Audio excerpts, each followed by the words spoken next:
Bismillahirrahmanirrahim. Assalamu alaikum, everyone. Welcome to our favorite night of the week, Saturday night, engaging with Surah Nisa, day 10. Amazing that we've been working on this for now, two and a half months, which is incredible.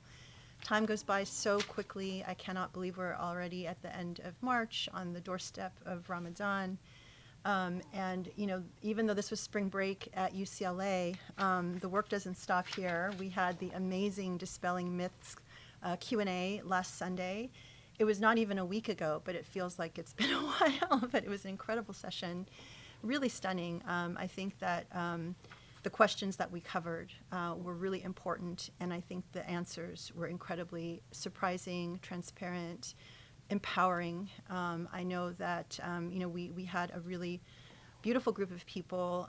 It was it was one of these things that, I mean, for me as the moderator, I felt it was really blessed. You know, like a lot of times when you're moderating these things, you're really just hoping that things go well, and you're trying to coordinate a little bit behind the scenes, like, okay, who's asking the next question? Where is the conversation going? Okay, what should we talk about? You know, where do we go? And alhamdulillah, it just worked out very beautifully, and I think the response back from people was very, very positive. Sheikh shared some really powerful stories that were just like mic drop moments, and so if you haven't had a chance to watch it, I know it's long, but it's definitely worth it. It's very clarifying on a lot of really important issues. And more importantly, if you know someone who has been traumatized or abused, or everyone knows someone at this point, and everyone has a lot of misconceptions about what Islamic law has to say. Islamic law has been weaponized against a lot of victims. This was a really important conversation for people to hear, and alhamdulillah, we actually have in the works a part 2, because you can't. This was a really great broad brush, addressing kind of the bigger issues, but there's still so much that we could talk about, a lot of ways that people are suffering, and we had some really nice conversations afterwards that really highlighted that there are other things we want to cover. So inshallah, we're working on that, and I'll announce more as we go. Also, we had an incredible khutbah once again. I don't know, this is like 10 in a row, I don't know. But you absolutely have to watch it. And I think that one of the really powerful things about the khutbah is just that, once again, Sheikh has a way of pointing things out that are commonsensical. They're like things that are hidden in plain sight. And once someone points them out and you go, oh my God, that's amazing. They're life transforming. And yesterday's had to do with an analogy that we're all really, the Quran was sent as a book to prepare us for a test, and we're all in this test, and the results of the test will not be announced until the test is over. But oftentimes we find ways to distract ourselves or to convince ourselves that we're actually not in a test. And he says so much about that is just really, it just touches you at the core, and it makes you think really carefully about things about what is important. And we also today, right before we came here with the halakha, the Sheikh gave a really important keynote speech to a group of young lawyers or wannabe lawyers, aspiring lawyers. It was the National Muslim Law Student Association, and it was the keynote. I always try to record everything, so I actually already recorded it and already uploaded it. So, if you were not part of that or had no idea this was happening, it's there for you to watch. And it was extremely powerful because, it's someone who was speaking, Sheikh was a pioneer in the legal field in America. So when he was in law school, he was the only Muslim, and he told a story about how he used to pray in the library, and people were not used to seeing Muslims praying. They didn't know what was happening and thought something was wrong, so they would often interrupt him, and to the point where he created a sign that said, "Muslim in prayer, please do not disturb," and he'd wear that, so people got an idea. And he shared some amazing stories about what it was like to be the only Muslim in an American law school. And then from there, his 30-year career as a law professor, and what it's like to be a Muslim in this day and age, and also be training to be a lawyer, where you actually have the means now to address power in our country, and what that calls for in terms of responsibility. So it was a really important, brilliant talk that everyone should watch. And it's again like amazing. Like when you think, okay, 30 years ago was when, even before I knew Sheikh, he was, this pioneering law student, and so much has happened. We forgot in the midst of all of our work that today is our 27th wedding anniversary. So it's like, one of these things where you forget. And then, of course we think back like, oh my gosh, 27 years ago, it feels like a blink of an eye. And I thought, the only thing I actually really wanted to do for our anniversary was call the person who officiated and who was my wali, Professor Hossein Madarsi, and he was someone who officiated our wedding. And so we left him a voicemail. But, it's like when in your mind's eye, when you remember things that are so dear to you, you can still play them in your mind. But 27 years is a long time, and so much has happened. But it's just a reminder that, things happen, life goes by very quickly. And, so alhamdulillah, I feel like we've had a very meaningful journey. And there's nothing else I'd rather be doing, honestly, on our anniversary night than sitting through a halaqah. So I've said that I think my birthday fell on a Saturday this year. And it's like, again, these are for me really special times. Poor Sheikh is working. So anyway, but happy to share our anniversary with all of you. So anyway, there's so much, important work to be done. And I honestly, I think even seeing the reaction, it's an amazing thing to watch people who are just starting on this law journey listen to someone like Sheikh, who is coming at it from a perspective of experience, but also now it's like, okay, I've done all of that stuff where I wanted to be an aspiring lawyer and all of this. But now you bring into it what we're talking about here, which is the Quran and what's really meaningful, how you should be thinking about, your role as a Muslim lawyer. Because at that age, oftentimes you're just thinking about how you get a good job, how do you make money, how do you, become partner, how do you get into a good law school. It's all very, either technical or very material and, and so you drop in someone to come in and tell you, hey, when you're thinking about being a lawyer, you should think about what's happening with the Uyghurs, with, how you can use your power to help, disempowered people, Rohingyas, Palestinians, and it's almost like you're speaking a foreign language.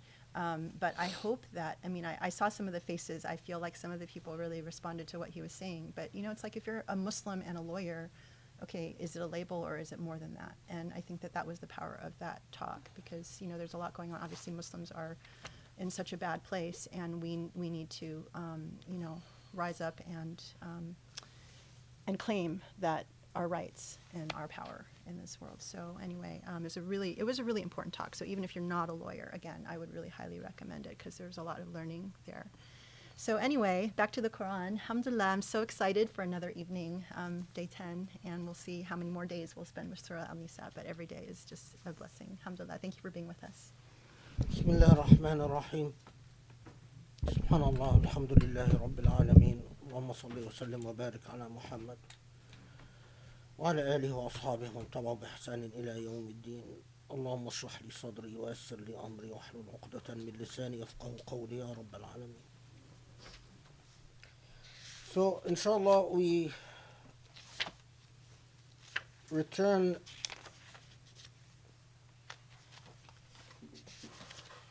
to the open book.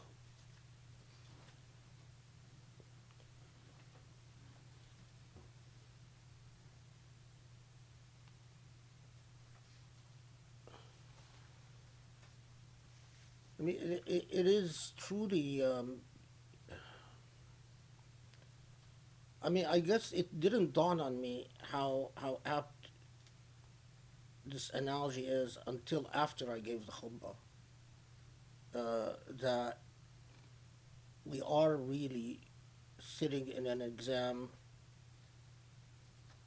that for us seems like a long exam because our lifespans, but a dog's lifespan would seem like a lifetime, an ant's lifespan would seem like a lifetime, a bird's lifespan would seem like a lifetime. It just depends on how you experience time, right? And you're sitting in an exam, and the Quran is it. It is the vehicle, the one the one instrumentality that Allah allows you is in this exam that can help you pass or fail. Um, and this again underscores how important it is to understand God's speech in its totality and to fully absorb each surah and how it fits within the overall totality of the Quranic message. Because all is necessary for passing the exam. So I guess where we left off is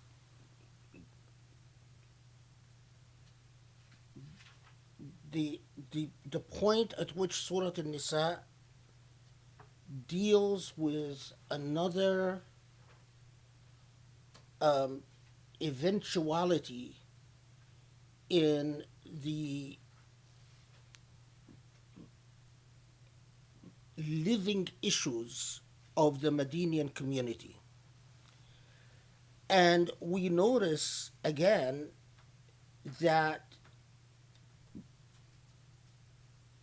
the response, while it is to a living problem, the problem of getting people to understand the role of Islah, the role of reconciliation, that if you respond to shuh al-anfus, that if you respond to the way that your nafs is prone to look only at its own self-interest, to only consider what makes it, what, increases its utility. But that's not ihsan, and that's not taqwa. And that ihsan and taqwa demand that you get beyond the nafs. That it is not as simple as saying, well, I am tired of my spouse, it's time for a change, just go for it. Because Allah addresses us as moral agents. Now, recall that this is both in Judaism and Islam, but in Islam even far more than Judaism, that because you don't have the logic of what is the word I'm looking for? The idea that there is a medium or a middle agent that will come and absolve you of responsibility, as exists in Christianity and exists in Romanized Christianity, which became the universal Christianity after the first 4 centuries.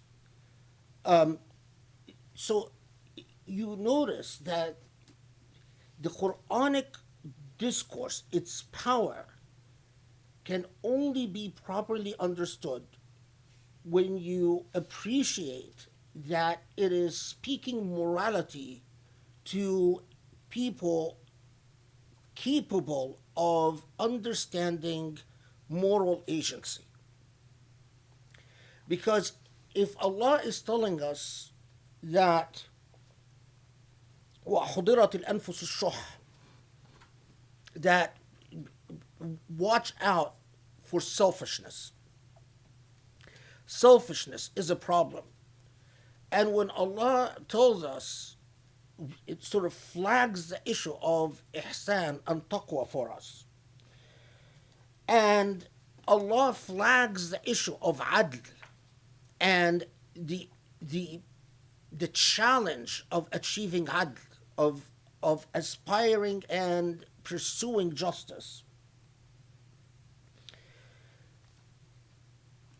unless you have active moral agents who take their moral agency very seriously, this Quranic discourse would become, in legal terms, simple dicta. In dicta, in American law, dicta is sort of things that courts say in an opinion that is not material to the actual judgment. So it's not really binding because it is not really law. Yes, it's uttered by a court, it's said by a court, but a court is free to renegotiate what it said as dicta later on. It can say, I changed my mind. It can say, I didn't really mean what I said. It can say, this was not relevant to the precedent that I decided, so it's not important. But the logic of dicta is very dangerous when it comes to the Quran. Because this is not the way Allah speaks to human beings. But if you forget your moral agency, if you absolve yourself from having to think about justice, about islah, about taqwa, and what they would demand, which is in many ways, when Surah An-Nisa comes, and look at the only specific thing that Surah An-Nisa tells us is inheritance shares. But even the inheritance shares, it is responding to actual problems, leveraging empowerment. But throughout Surah An-Nisa, time and time again, it sort of underscores the moral project, the ethical project itself, that if you want to be closer to Allah, and as we will see, if you want to avoid the follies of those who came before you,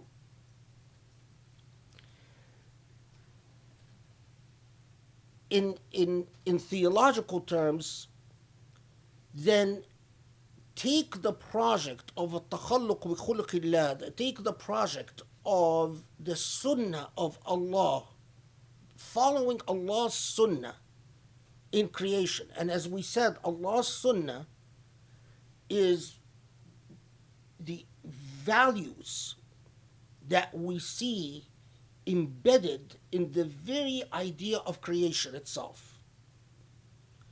So, justice, you are not free to say justice is not important, because then you are contravening Allah's sunnah.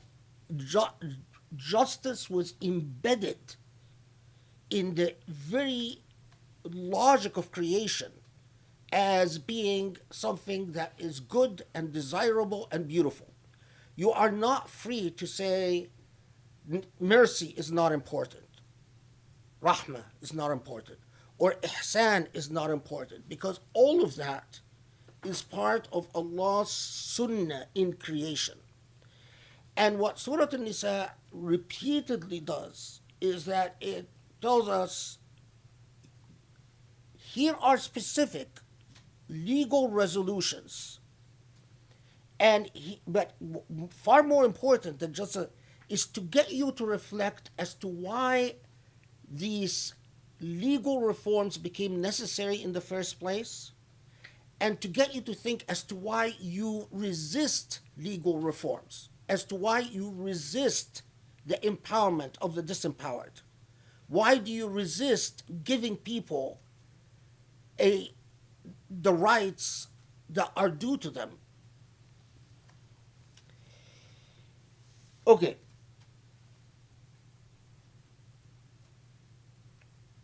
So as I said last halaqah, that when Allah, for instance, comments that you are not going to be able to achieve justice, so be very careful that you don't end up forcing a woman, even if you entered into a polygamous marriage as the Quran itself says, to take care of orphans.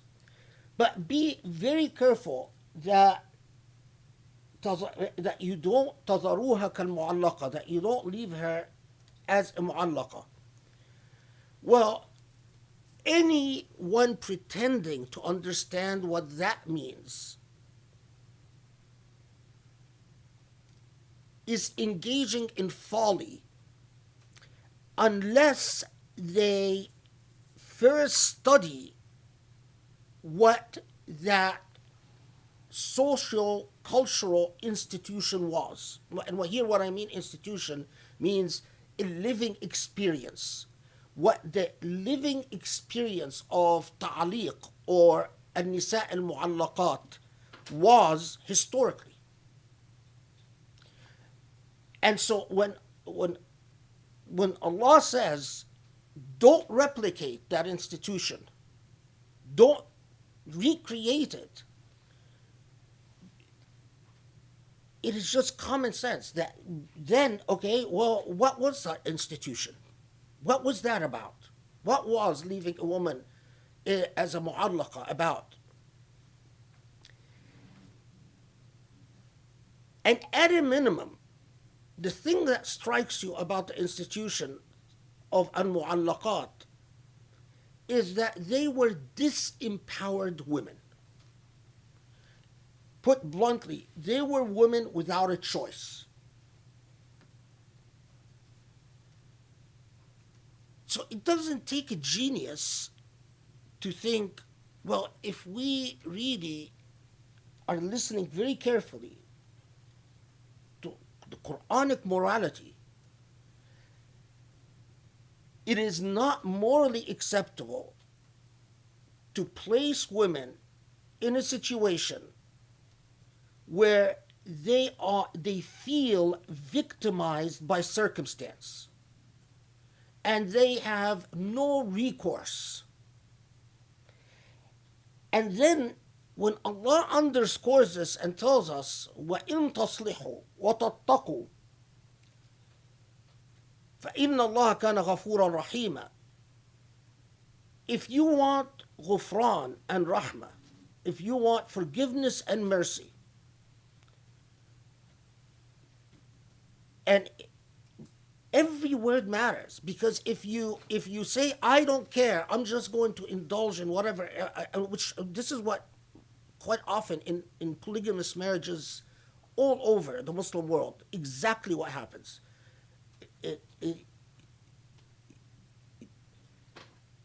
Someone ends up, I'm not saying in every situation, but in many situations, someone ends up feeling that they really have no choice. Someone ends up feeling like, well, what can I do? I have to accept the situation because if I don't, the consequences will be far worse. But what you've done is that you've taken an action which expunges Allah's forgiveness and mercy from your realm. That's a very scary thing. If you want anything in your marriage, it's precisely forgiveness and mercy. No marriage will survive, will live without forgiveness and mercy. You know, love goes up and down, but that feeling of tarahum, of true compassion between partners is something that bonds you and keeps you, allows you to persevere through all the ups and downs. And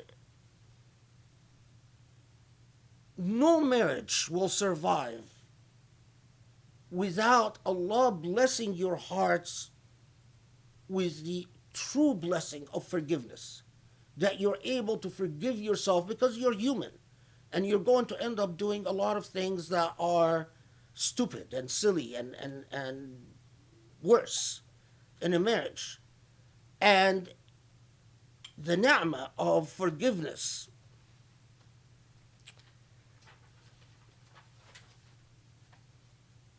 I underscored this in the last halaqah, and I'm underscoring it again because this is not normally the way that we approach the Quran.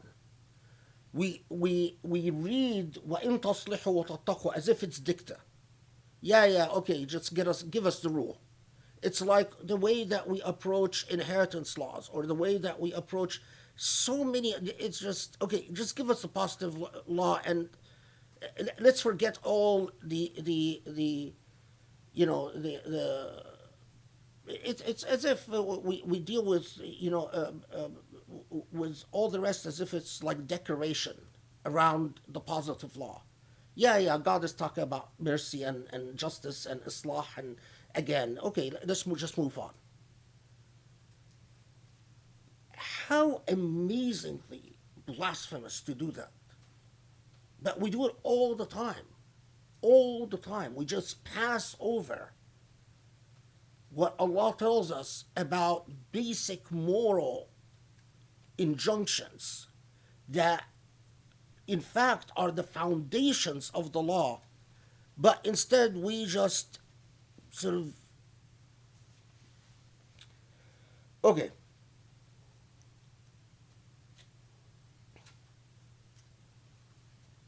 So at this point,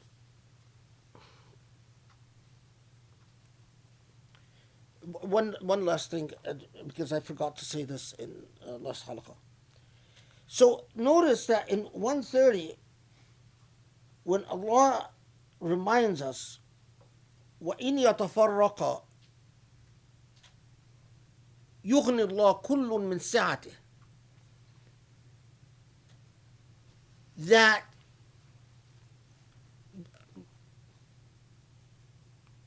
that verse which comes and says, well, if you end up separating,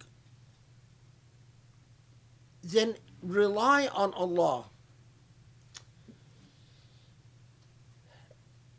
The way that I understand, because you'd say, okay, so we get why Allah, hopefully we get why Allah talks about, strive towards islah.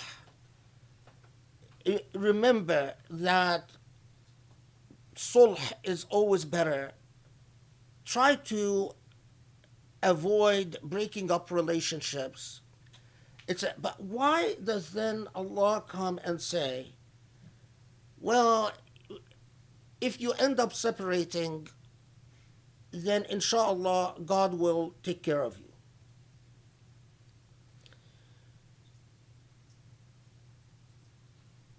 The natural meaning, although again it is not what you find in tafsir, in texts of tafsir, is that we are given we are given a moral reminder, and the moral reminder is that we must avoid situations of injustice, and we must avoid situations of al-ta'liq or al-mar'a al-mu'allaqa, the disempowered woman who has no choice.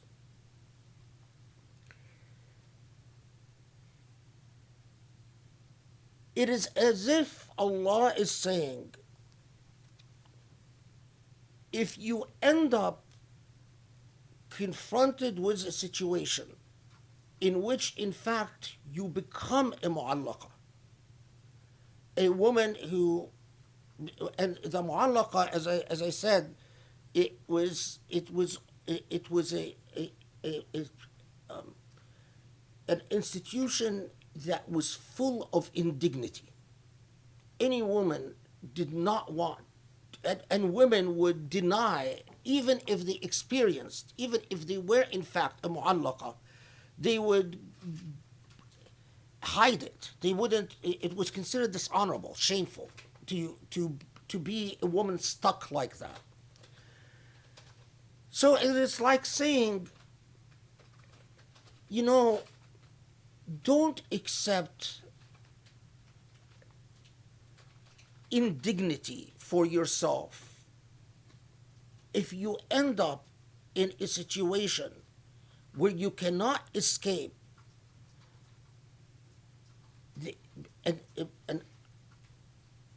if you end up in a situation that is lacking dignity, then remember that normally you end up in a situation that is not dignified because you lack financial means.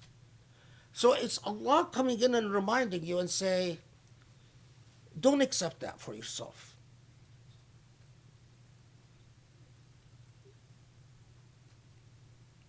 If money is the reason that you're accepting this indignity, then remember that there's a God who decides the issues of rizq.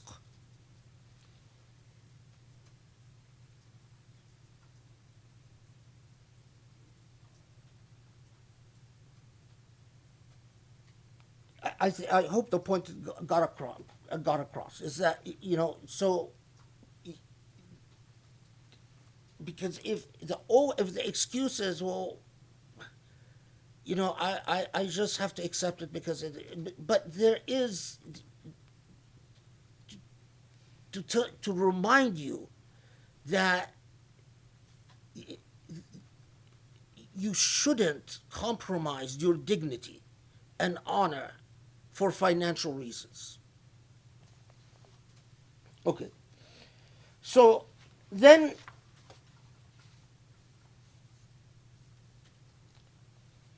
at this point, Surah An-Nisa will switch, like there's a new movement in the surah, right? And the new movement is to go back and to talk about those who were before us. And you might wonder, as many have in Islamic history, well, why do we understand that there is the historical challenge of those who were not on board. There is the historical challenge of hypocrisy. There is the historical challenge of those who drag their feet, etc., etc. But why does Surah An-Nisa come back as often the Quran does and once again remind us of those before us and its trajectory of history?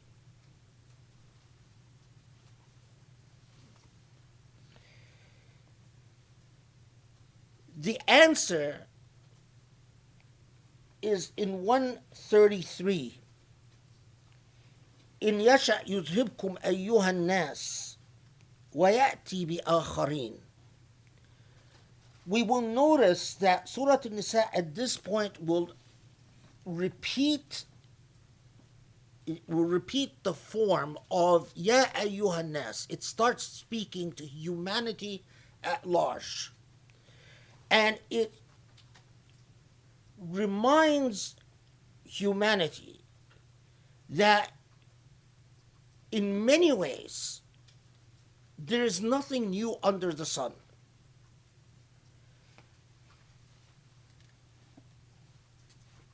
Allah has had the same basic message, the message that would enable human beings to pass the test of life. Muhammad alayhi salatu wasalam is a continuation in a link of in a coherent, cohesive link, a message that affirms itself again and again And notice that this historical rootedness for the first centuries of Islam was very liberating for Muslims, because it allowed them to think of wisdom and learning as a human heritage. What empowered Muslims to say, well, let's search for wisdom even if it is found in Persia, or it's found among Greeks, or it's found with this Quranic openness to that morality is morality. Ethical norms are ethical norms. So don't be scared of learning about ethical norms that were revealed through the wisdom of human beings before Islam. But the second element with Surah Al-Baqarah had underscored for us is that Muslims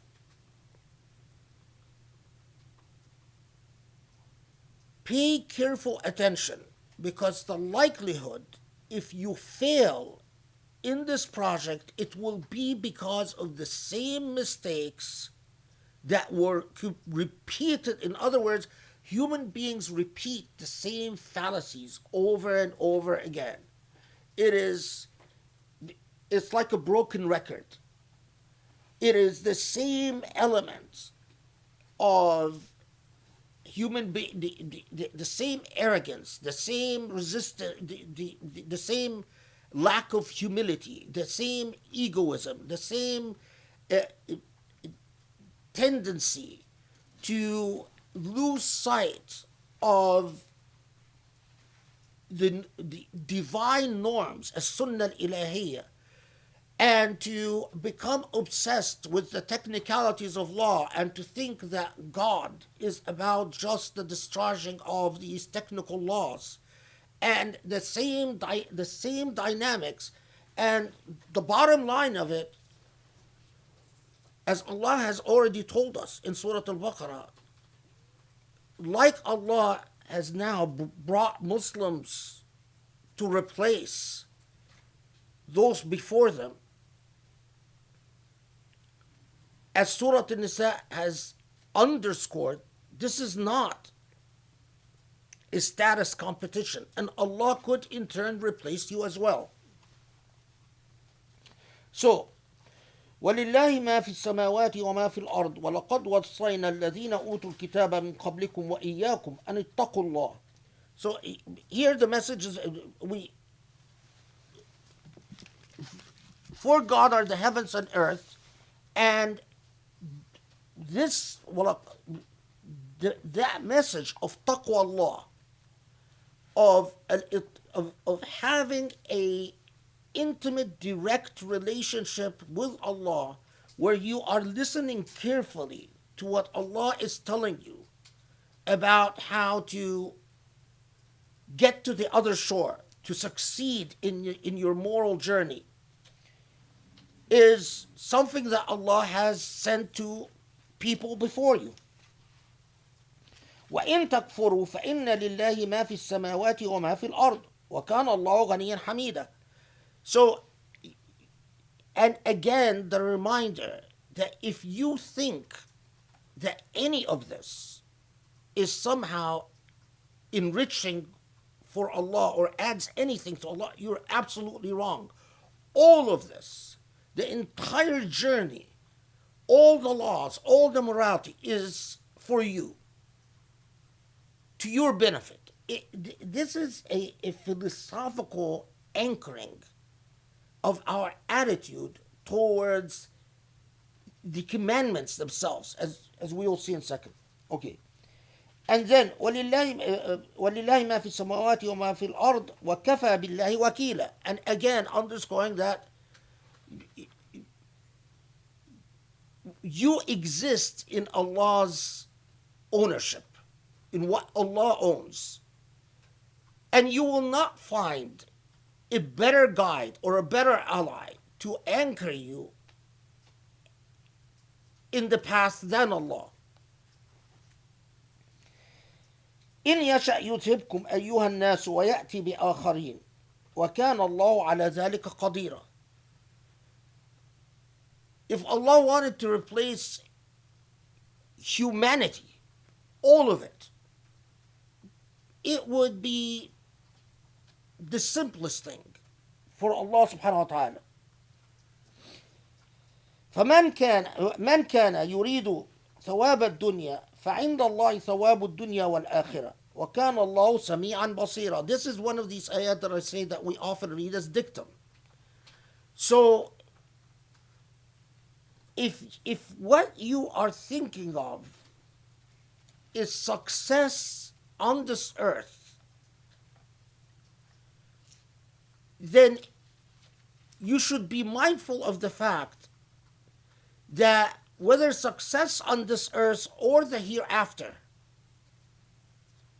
that is Allah's jurisdiction. Because the temptation, as Allah knows, as has happened with people before us, is to do exactly what people often do with religion, is to think, well, religion is about the hereafter, but this dunya is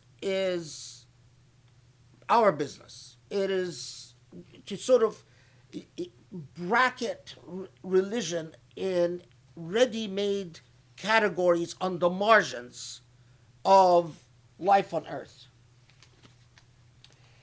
And this is precisely why then Allah comes and says, you want to understand how religion is at the heart of life, of the affairs of this dunya and the hereafter, as Allah said in 134, من كان يريد ثواب الدنيا, whoever wants success on this earth, فعند الله ثواب الدنيا والآخرة, that both the here now and hereafter is with Allah. That is the secret.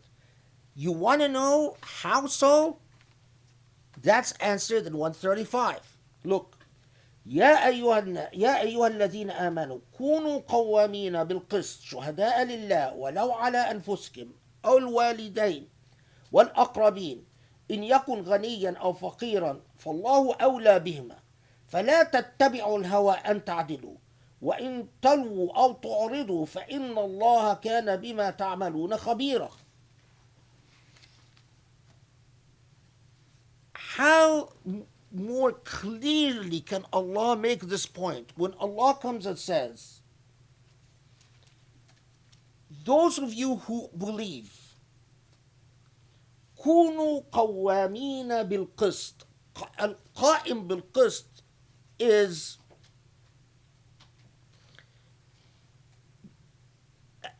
the same word of qiyamah. Qiyamah is to serve something diligently and deliberately. So qawwamina bil qist means you are constantly in the service of qist. You are constantly in the service of justice. But you are constantly in the service of justice as a way of bearing witness for Allah subhanahu wa ta'ala. So the justice, bearing witness for Allah through the establishment of justice is the heart of dunya and akhirah, is at the very core. Even if it is against yourself or your parents or those who are close to you. Now, here, pause. Subhanallah, it's like many years ago when I started when I used the expression the authoritative and authoritarian, and suddenly a lot of Muslims started talking about the authoritative and authoritarian in Islamic tradition as if it was always there. And then later on I started using the term epistemology, and now everyone talks about epistemology as if it's always there. So here's another about epistemology and the like. to bear witness for Allah, to establish justice, even if it is against yourself and your parents or your family, requires a remarkable epistemological move. In our modern age, we call this epistemology objectivity. It is impossible to testify against the self or against your loved ones if you don't at least aspire for objectivity. I don't know if anyone has written the history of objectivity. I mean, it's a constant theme in philosophy, but I like the title, The History of Objectivity. There probably is a book out there, The History of Objectivity already, but because it's a constant theme in philosophy. But the very idea of objectivity is a fairly modern concept. It blows my mind that the Quran, centuries before, I mean, people, for a long time, human beings thought that even when they dealt with mathematical thinking, they didn't think of it in terms of objectivity. And the very idea of science, and it took the whole Enlightenment and the whole Comtean revolution, intellectual revolution of scientific empiricism and science and so on, to say, okay, well, we look at things without intervening, so that, but something that, despite all human pretenses, look at what we've done with genetics and racial categories. When we invented the idea of race, the Caucasian, the Negroid, the whatever, the Mongoloid, all pretenses of objectivity were very quickly betrayed.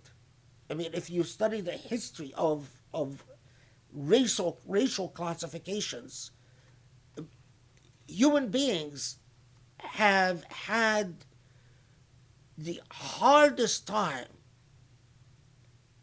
thinking systematically about. This is why, think for a second, why could someone like Thomas Jefferson or the founding fathers talk about we the people, man and liberty, equal rights, while the institution of slavery was right there? This, because the concept of objectivity itself was not yet born into the modern age. It was still in the process. It blows your mind if Muslim scholars did justice by their tradition, by their book, the fact that the Quran comes, and this is the only revealed book that does this, the only religious text in existence, and again, I defy anyone, the only religious text that does this, that comes and says, what Allah wants from you is that when it comes to moral values, what you have to aspire for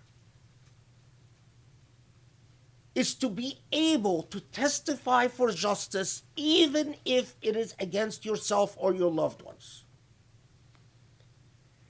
And that you are doing it to bear witness, meaning that it's a testimony. And if it's a testimony, then the judge, God, will come and say, your testimony was fair or unfair. When you've witnessed, if you failed to live up to that standard,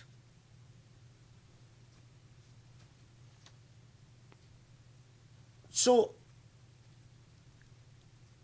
it is extremely significant that when Allah is alerting us, telling us about those before us, other religions, Allah doesn't tell us, now you are the chosen people, these people, are, all those people that came before you are losers, just forget about them. What Allah says is that your obligation is to be just. Even the clear implication is that if you fail to witness for justice fairly, even if it is against yourself, then you in turn might be replaced. It's mind-boggling. We Muslims just don't take the revelation seriously. If you are a student of philosophy, if you are a student of history, if you are a student of knowledge, if you are a student of educational institutions, it blows your mind. This is being said at a time where just this is not the way people thought at all. And this is at a time where you are possibly, I mean, listen, you are empowering. If a human being is establishing state, right? You don't want to say, in this country, we will testify to justice, even if it's against ourselves, and mean it. Why? Because you are empowering minorities that might oppose you. You are empowering dissenters. You are empowering these Jews and Christians to come and say, well, you're not treating us fairly. Well, you talk about justice. Well, we're not receiving justice. That is why a human doesn't speak that way. And when you read the dynamics of the Sunnah, you find that indeed, this is precisely what happened. In situation after situation, those who were not part of the Muslim community were, if they were treated unfairly, they felt empowered and entitled. And they would come and say, where is justice? And Muslims were duty bound to,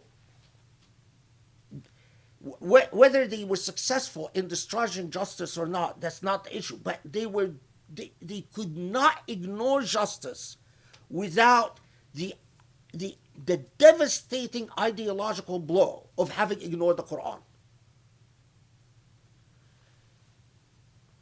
If we wrote our own history, all of these things would be very obvious, but we don't. So what is obvious is completely ignored. Then notice, إن يكن غنيا أو فقيرا فالله أولى بهما. So now, core to this, Allah knows that most of the injustice that you guys commit is because of class. Because you favor the rich and disfavor the poor.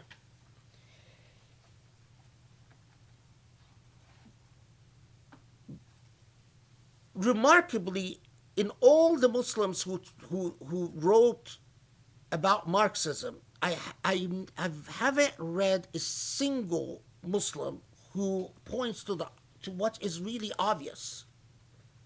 That Allah comes and says, you must aggressively pursue justice. And notice that things go south when there is a differentiation between rich and poor.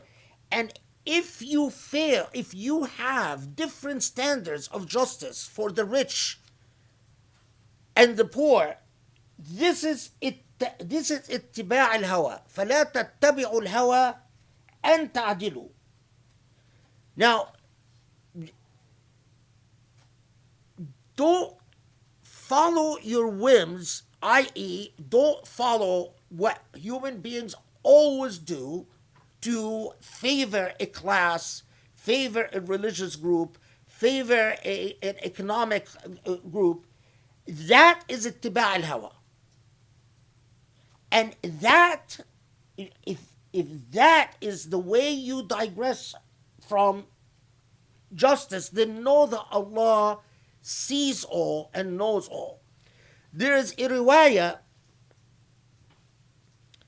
on Ibn Jarir that a rich man and a poor man argued before the Prophet. They had a dispute, an economic dispute. I don't remember what the economic dispute was about, but that the Prophet ﷺ automatically inclined towards the poor man, and that it's a riwayah ghariba. I mean, it is classified as hadith gharib, but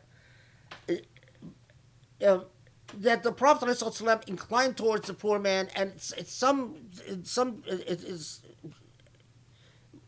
sometimes asserted as an occasion for revelation, sometimes just asserted as a narrative, not an occasion for revelation, but just a narrative mentioned. I don't think it was an occasion for revelation, and I think the entire riwayah is suspect. I mean, clearly it follows a motif, and a motif that is often used anecdotally to teach justice, is that if you uphold justice, you don't even follow, you are not even prejudiced, even if it is in favor of poor people. So you're diligent in assessing and thinking through justice without emotional biases for rich or for poor. That is the point. But nevertheless, I mean, it is mentioned in, I mean, and a lot of sources to mention it and then say, Allahu A'lam, is if it's authentic or not. But anyway, okay.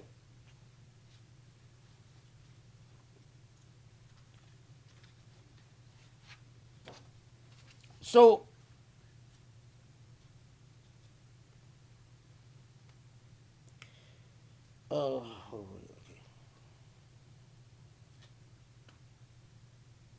yeah. So now, يا أيها الذين آمنوا بالله ورسوله والكتاب الذي نزل على رسوله والكتاب الذي أنزل من قبل ومن يكفر بالله وملائكته وكتبه ورسله واليوم الآخر فقد ضل ضلالا بعيدا إن الذين آمنوا ثم كفروا ثم آمنوا ثم كفروا ثم ازدادوا كفرا لم يكن الله ليغفر لهم ولا ليهديهم سبيلا بشر المنافقين بأن لهم عذابا أليما الذين يتخذون الكافرين أولياء من دون المؤمنين يبتغون عندهم العزة فإن العزة لله جميعا. So let's take first 136 and 137. See, Muhammad Asad, in the interest of time.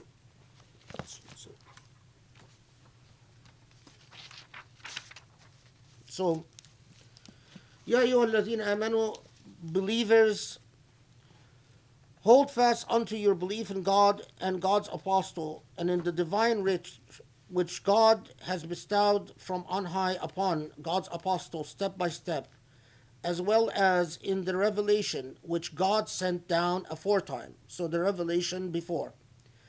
For he who denies God and God's angels and God's revelations and God's apostles and the last day has indeed gone astray. Behold, as for those who come to believe and then deny the truth and again come to believe and again deny the truth and thereafter grow stubborn in their denial of the truth, God will not forgive them, nor will God guide them in any way. and then it gets more specifically about hypocrites. So let's just take it a step at a time. So that link that it is like an integral whole package testifying for God, pursuing justice, vigilance in justice, which, if you want to summarize all the laws that Surah Nisa has spoken about to this point, is like saying towards justice. It is not a fulfillment of justice, but it is towards justice. It is a move towards justice. So Allah said, but it's as if Allah is saying, okay, well, indeed Allah is saying that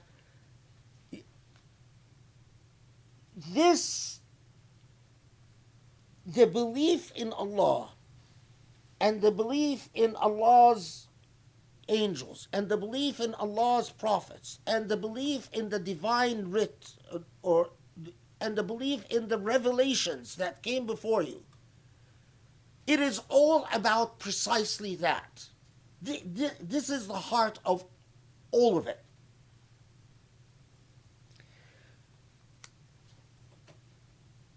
So, إن الذين آمنوا ثم كفروا ثم آمنوا ثم كفروا ثم ازدادوا كفرا. There are several reports that claim to be an occasion for revelation, but I think, well, I'll get to it soon. So here we will notice that the Quran is going to talk about a category of people who, because of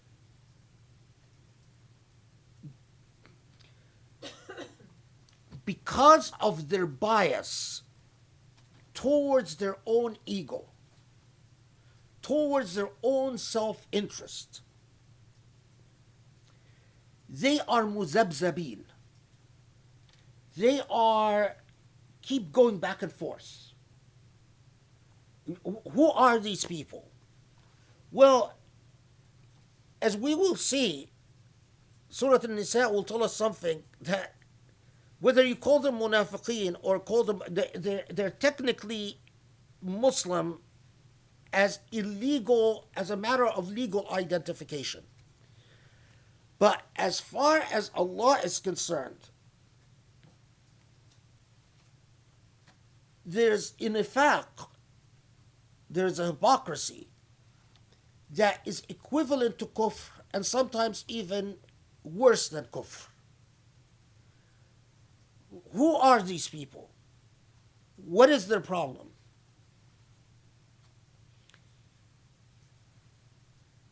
There is something in them, there's enough in them still that tells them you should believe. But they don't want believe to cost them anything. And so they say we believe, but then comes the challenge of putting your money where your mouth is. Meaning here, putting your witnessing where your mouth is. Delivering on your belief. And they retreat. So, as some of the narratives tell us, that their retreat, some of them retreated by saying, oh my God, you mean now being Muslim is going to cost us that we share our property with these orphans and these kids that we've never gave anything to? oh, now you're emboldening our women, as the migrants from Mecca complained about when they migrated to Medina, is that their women got emboldened. The famous narrative from Umar ibn Khattab that says, when we were in Mecca, we controlled our women, but in Medina, women controlled their men, right? So some of them, as some narrative tells, picked up and went to Mecca. But once they went back to Mecca, they were ostracized by the relatives that said, what is, what is this? You're an embarrassment. When you are told that you must live up to the demands of justice, that is your solution, is to basically, you know, avoid the issue by going and pretending you're good Muslims in Mecca. Some reports tell us about that some of them, in fact, pick up and go back to Medina. But here's the thing. When they go back to Medina, they think that they've done the Prophet ﷺ a favor. So they come back and say, okay, you see, we picked up to Mecca. We've come back. Now we're going to support you, but you can't be really serious about all these things you're telling us we have to do, can you? The implication is, okay, so if you really mean it, we're going to pick up and leave again. And lo and behold, of course, the Prophet ﷺ said, no, I'm dead serious. Really? You're dead serious? Okay, we're leaving again. And they picked up and went back to Mecca. But once they went back to Mecca, it got to be personal. It got like, we left and then we went back and we offered our support and we said we're going to support him, and he still didn't appreciate us. And they became more obstinate and more arrogant. Other narratives tell us no. And I think both are true. I don't think it's either or.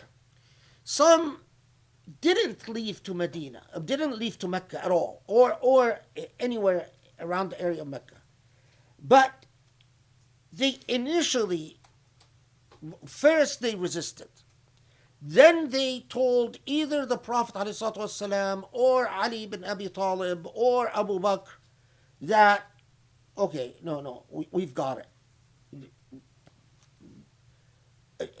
Okay, and this is after a certain amount of ostracism, a certain amount of social pressure. Okay, so we can't be good Muslims unless we give orphans their rights, unless we take care of the poor, unless we liberate women who are oppressed, who are mu'allaqat, the women that we've been holding onto and refusing to let go of because we want their money, etc., etc. But then within the span of the revelation of Surah Nisa, when the Sahaba would say, the Prophet ﷺ would continue receiving complaints that they haven't delivered the rights yet. So when the Sahaba would go and say, what happened to your promise? Well, when we really looked at it, it's not really possible. You don't understand. When we went and looked back, it is very, the money of this orphan, when we went back and looked at it, it's gone. Nothing remains of this money. Allah knows they're lying. Or this woman, I know that we've been holding her, not allowing her to get married for the past 10 years. But you know what? When we went back, we tried to find her husband. No one wants to marry her. Allah knows they're lying. And Allah describes them as izdadu kufra. That their conscience came to life for a short period of time. But ultimately, when it came time to delivering, they answered the call of shaitan, not the call of Allah. And Allah says, Allah knows who you are. And if you think Allah doesn't see that you are effectively negotiating with Allah's message, you think you can carve out the parts of Allah's moral project the way you want it to be. So instead of bearing witness against yourself, you're telling Allah, well, justice is whatever I want. Forget it. It's not going to work. And that is why right after it, it says, بَشِّرِ الْمُنَافِقِينَ بِأَنَّ لَهُمْ عَذَابًا أَلِيمًا. Tell these hypocrites, what awaits them is absolute failure of the test. They haven't passed. Now,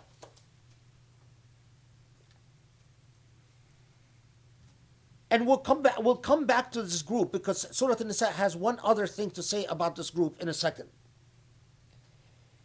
Now, remember, I told you last halaqah that these people, the resistance group, many of them didn't want to go to Abdullah ibn Ubay because Abdullah ibn Ubay was, even his son knew him as the hypocrite. And even his son was embarrassed by his father. But as I told you last halaqah, where they would go for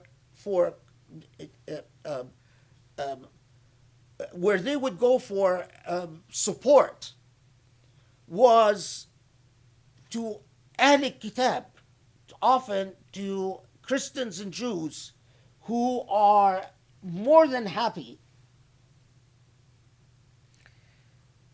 In part, there's a group of them, because not all of them. Some of them, as I said, went back altogether to Mecca and told the Prophet, "Oh, we're Muslim, but we don't agree with all this, reform. So we're just going back." Both of these groups, Allah exposes them, lays them. They're not testifying against themselves. Well, Allah will testify against them, because what is it that they are ultimately about?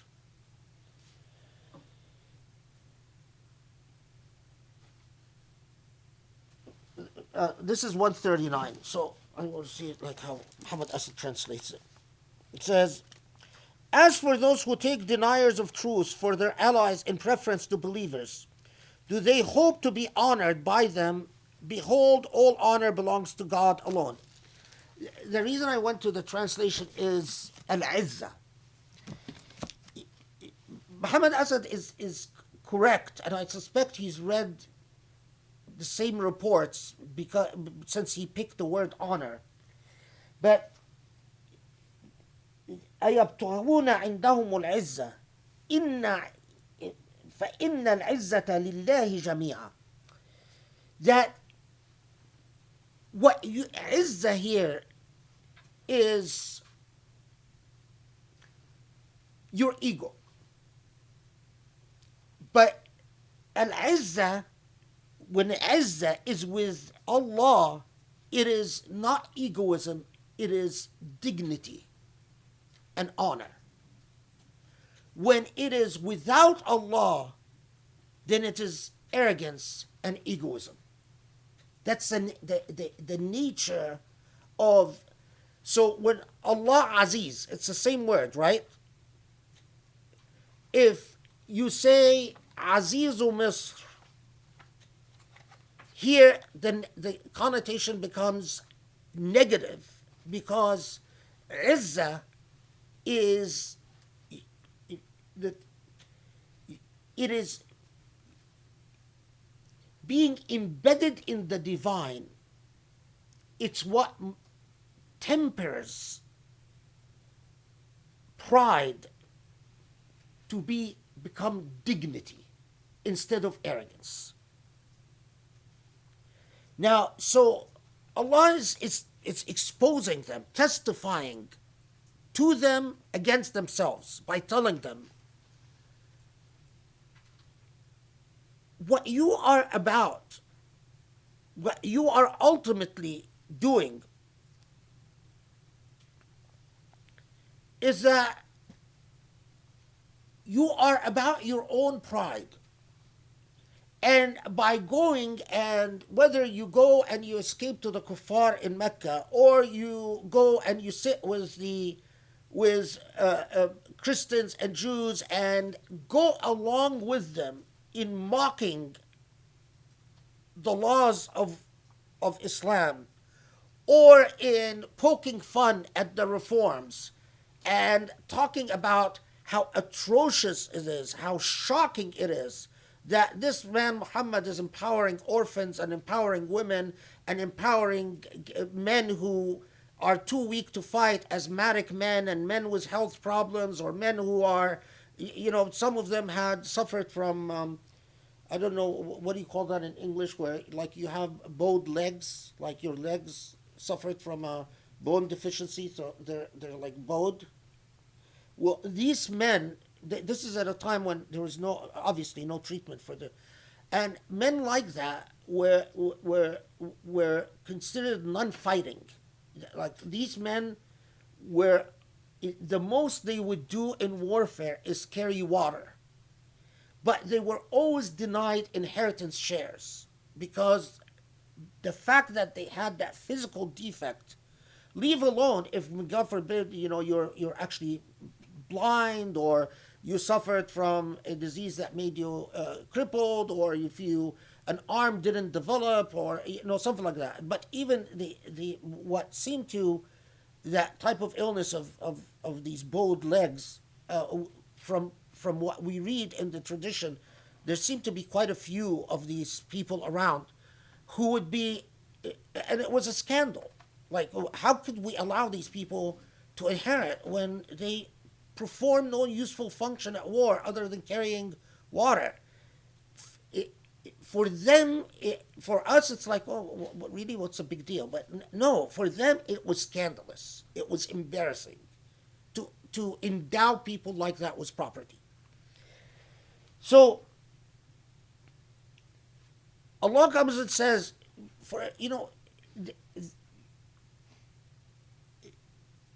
your problem is that you think your attitude towards your pride, your dignity, is fundamentally flawed.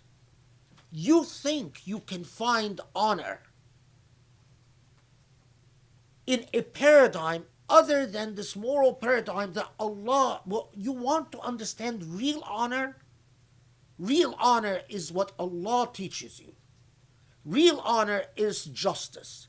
Real honor is to testify against yourself when you are unjust, is to admit your wrongs.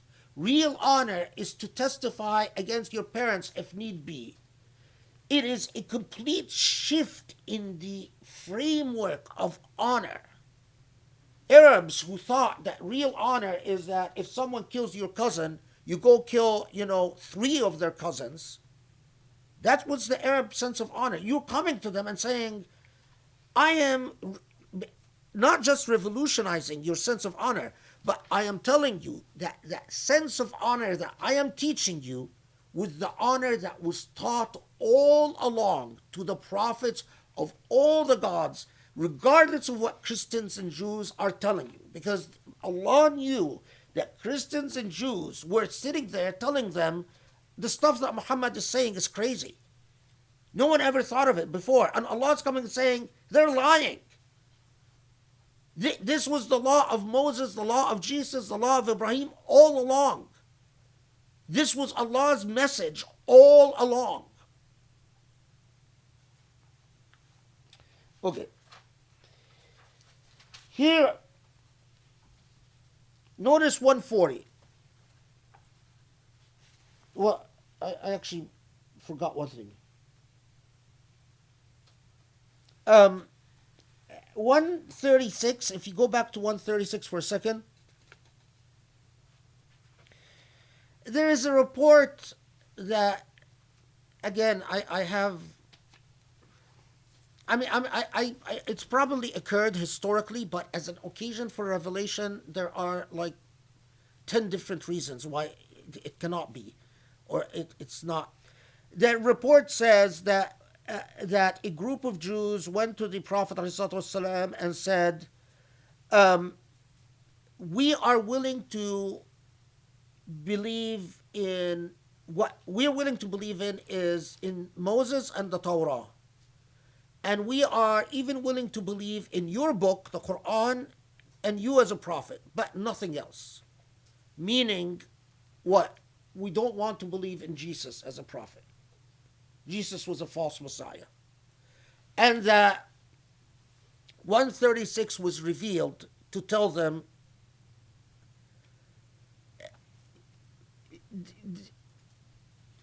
I'm not at all, it wouldn't be at all surprised if that was one of the many proposals that the Prophet ﷺ received, especially that the Karaite Jews,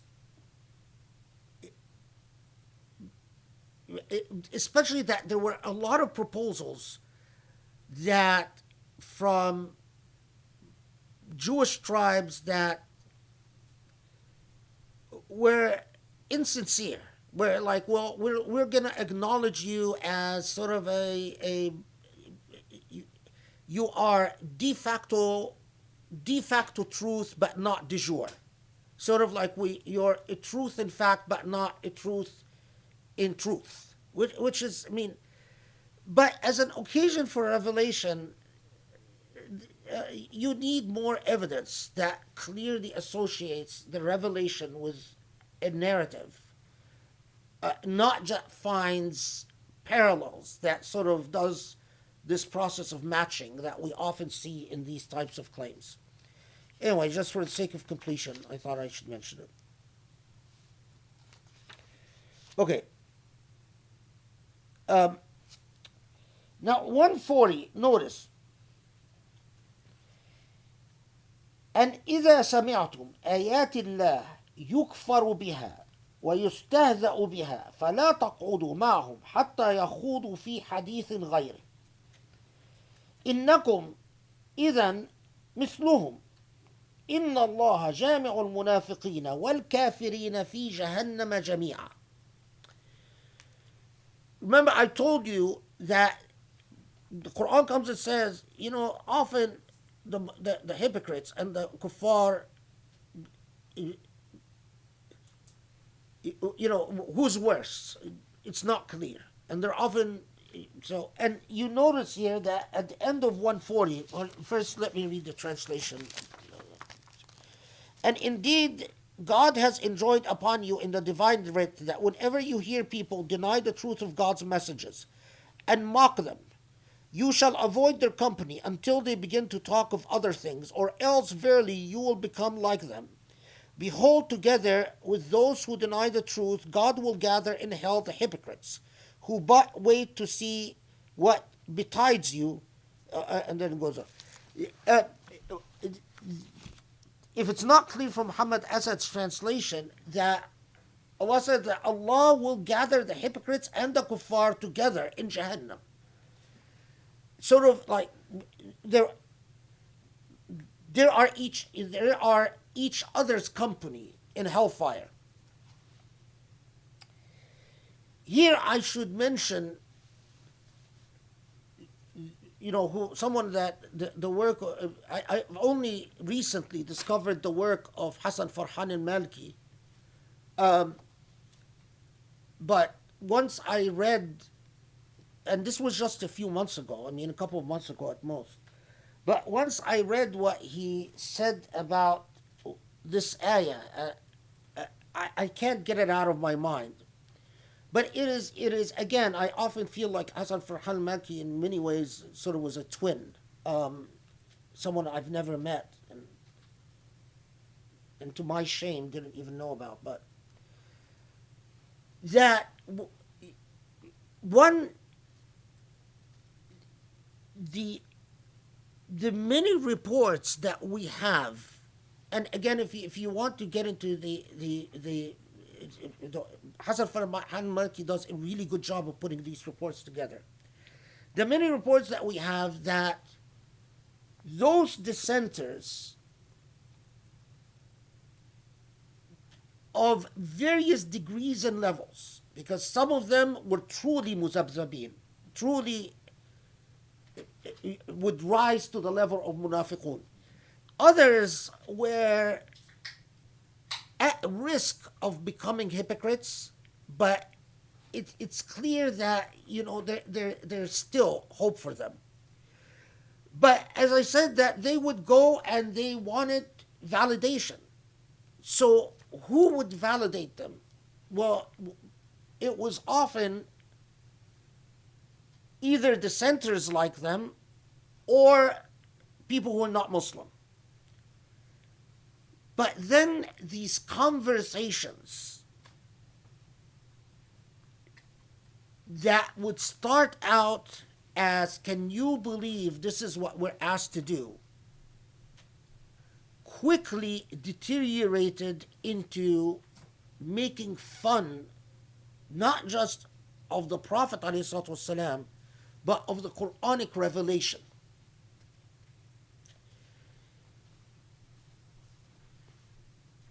Now, what Hazrat Farhan Malki points out, which I think he's absolutely right about, is that you would think that, again, taking where Muslims were and where Muslims even are today, that Allah would just simply say, those who sit and listen to God's words being mocked, they're not better than absolute garbage. But look at the nuance of what it says. That if you are there and you hear God's words being mocked, God doesn't prohibit them from socializing. God says, if you don't want to be hypocrites and you don't want to be kuffar, don't sit with them until they change the subject. Because if you indulge in this type of talk, then you are like them. This discernment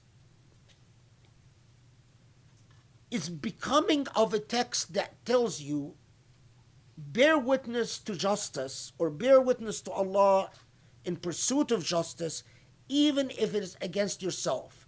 So even when it teaches you to deal with the other, it's very nuanced and right in the heart of battle days of Mecca.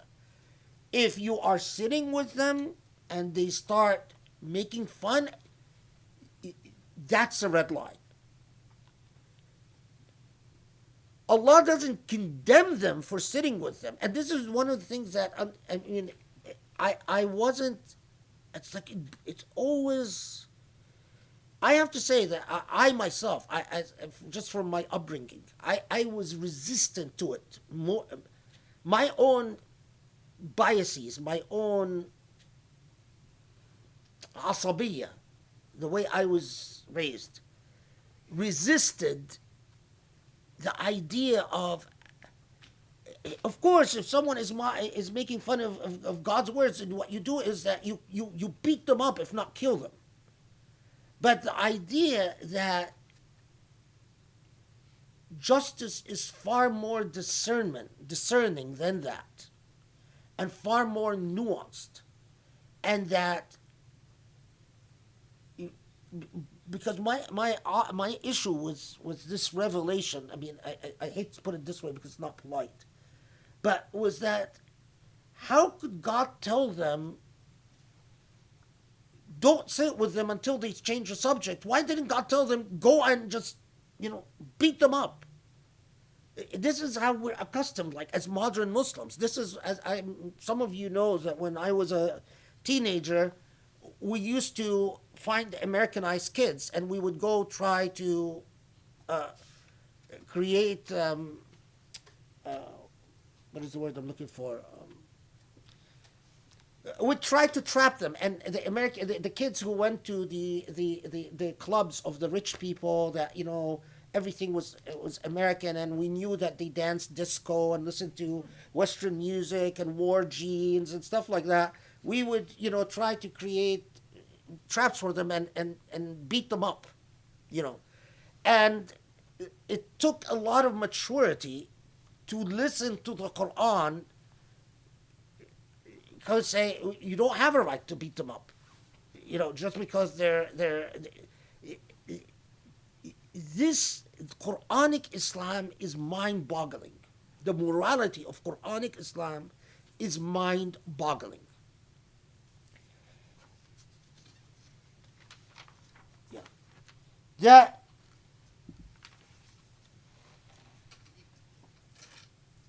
you negotiate. Even in this situation where you are talking to people who are potential dissenters, who are potential troublemakers, who instead of hanging around with the likes of Ali bin Abi Talib and Umar ibn al-Khattab and Abu Bakr, they go and hang around Christians and Jews at the time that the Prophet is alive, in their midst, alayhi salatu wassalam, which is, again, to our mind, is like crazy. You have a choice to hang around the Sahaba and the Prophet ﷺ, and you're going and sitting with people that could potentially mock the Quran. And yet the Quran comes and says, don't sit with them because if you do indulge, cross that red line, then munafiqeen and kuffar, it doesn't really make a difference. Both of you are heading in the same remarkable discernment and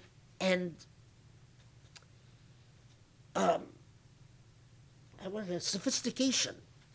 Okay, so we're gonna break.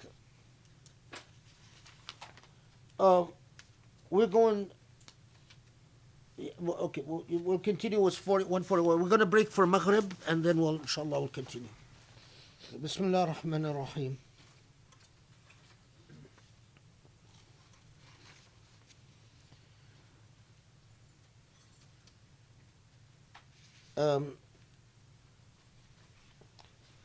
Sharif showed me this book. It's called Objectivity.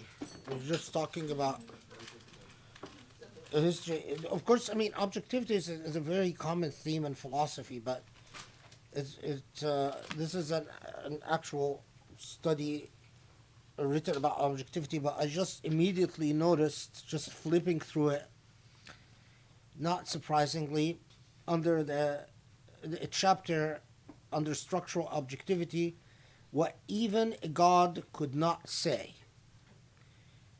And I can predict what type of argument he's going to make under what even a God could not say, which is usually the typical, history is always written from a very Western-centric perspective, and so anything beyond what the West experienced is never integrated in any way. And the usual argument about Newton and that the concept of objectivity was basically only born after human beings overcame religion, and the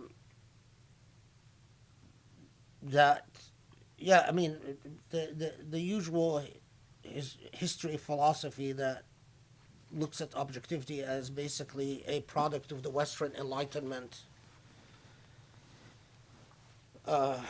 Interesting. Anyway.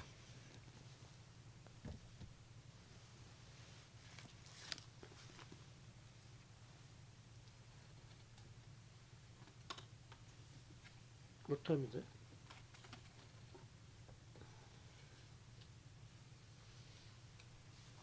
You guys can turn off the mic on me.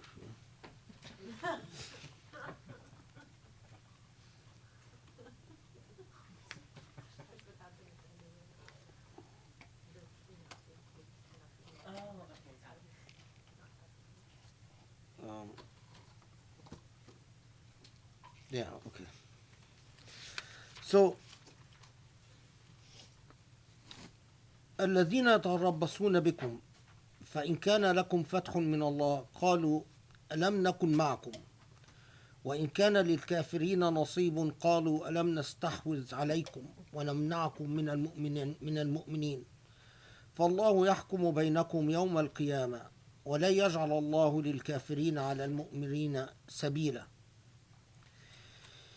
إن المنافقين يخادعون الله وهو خادعهم وإذا قاموا إلى الصلاة قاموا كسالى يراءون الناس ولا يذكرون الله إلا قليلا مذبذبين بين ذلك لا إلى هؤلاء ولا إلى هؤلاء ومن يضلل الله فلن تجد له سبيلا يا أيها الذين آمنوا لا تتخذوا الكافرين أولياء من دون المؤمنين أتريدون أن تجعلوا لله عليكم سلطانا مبينا إن المنافقين في الدرك الأسفل من النار ولن تجد لهم نصيرا.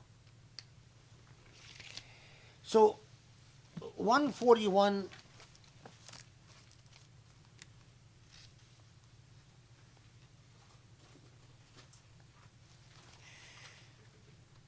Behold, together with those who deny the truth, God will gather in hell the hypocrites. So this is 140, right? And who but wait to see what betides you? Thus, if triumph comes to you from God, they say, were we not on your side? Whereas, if those who deny the truth are in luck, they say to them, have we not earned your affection by defending you against those believers? But God will judge between you all on the day of resurrection, and never will God allow those who deny the truth to harm the believers. Behold, the hypocrites seek to deceive God, but while it is God who causes them to be deceived by themselves. And when they rise to pray, they rise reluctantly, only to be seen and praised by men, remembering God but seldom, wavering between this and that. True, neither to these nor to those. But for him whom God lets go astray, thou canst never find any way. So, again, 141, الذين يتربصون بكم. This describes a historical incidental, meaning a historical reality, is that while there is a wide variety of characteristics or a wide variety of types under the general rubric of the hypocrites, but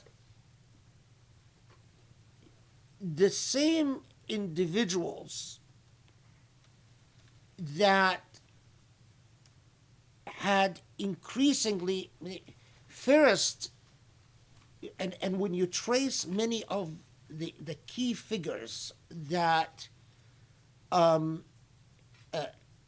that we suspect, there are some that clearly we know were considered by the Prophet ﷺ and his close companions as amongst the hypocrites. But there are individuals who have the following sort of track record. They had either converted shortly after the Prophet ﷺ came to Medina, or converted a year or two, either after Badr, especially after Badr, um, and we don't hear anything about them until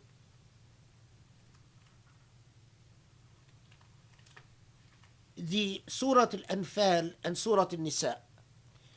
So they tended to be the same figures that had a problem with the changing, Islamic change in the law of spoils of war. So they were unhappy with the way that the spoils of war would go to the treasury and then would be. But things got exasperated further with the laws of inheritance, laws of marriage, and the increasing demands that you have to put your money where your beliefs are. And so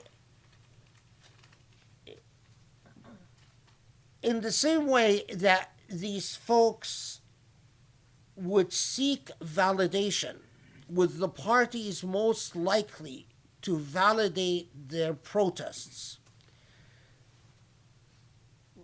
what is, and here, I mean, the reason I'm hedging a little bit is that we have narratives about key individuals, but this description must have applied to far more than the 2 or 3 people that we have narratives about. And again, this is something, inshallah, for the Sirah. If we ever do that project, then we can talk about, get to know who these people are in detail and all of that. But anyway, that they would, the way they do you know the type of person who thinks they're so smart, but they have sort of like they're driven by a compulsion to win favor with non-Muslims. So in many ways it's two-faced behavior, right? If things go well for Muslims, mostly in battle, then they're there for the celebration. They're there congratulating and shaking hands and saying Allahu Akbar and Alhamdulillah. But if there is sorrow because things didn't go well, they're not there consoling other Muslims. You would find them rushing to non-Muslims, sort of laying their stakes in case Muslims are on their way out. So they start, and here's the very subtle point, and the beauty of the way that the Quran just simply flags the issue, that is a rather sophisticated social dynamic, because what they're doing is that they go and they say, not that they necessarily side with the enemy that is the cause of misfortune for Muslims, but they go and they, in the way they talk to non-Muslims, they are reminding non-Muslims of their role as an ambassador, from their perspective, an ambassador of goodwill between Muslims and them. So they tell they're not talking to the Jews and Christians who are responsible for a defeat or things going wrong in battle, but they're talking to Jews and Christians who do not celebrate Muslim victories and who celebrate Muslim defeats. And instead of being hand in hand with Muslims in their misfortunes, what they're worried about is how the future is going to look for them. So what they go and do is that they rush in case now Muslims are on their way out, so they start reminding Jewish parties, mostly all the reports actually have to do with Jewish parties. If there was, if it was done with Christians, I don't know, it's possible. Anyway, is that they would tell them, uh, just remember all the ways that we facilitate or we play a positive role for you in being officially Muslim, but constantly in communications with you. It's a, if you, again, the Quran teaches through metaphors and anecdotes. If you look at this anecdotally, you can think of plenty of people who are slimy and sleazy like that. It's you know, sadly, there is a, I mean, I'll just talk about the culture that I know all too well. There are a type of people from my culture, from Egyptian culture, Arab culture, who, and this I remember this for, it's just during the invasion of Iraq, or they might be in Islamic spaces, speak, give the impression that they're with you about imperialism and the evils of imperialism and colonialism and so on. And then when I encounter them in events involving Western dignitaries, so in an event involving a meeting with members of Congress, or involving the State Department, or involving the FBI, or involving the White House, or congressmen, or etc., and they are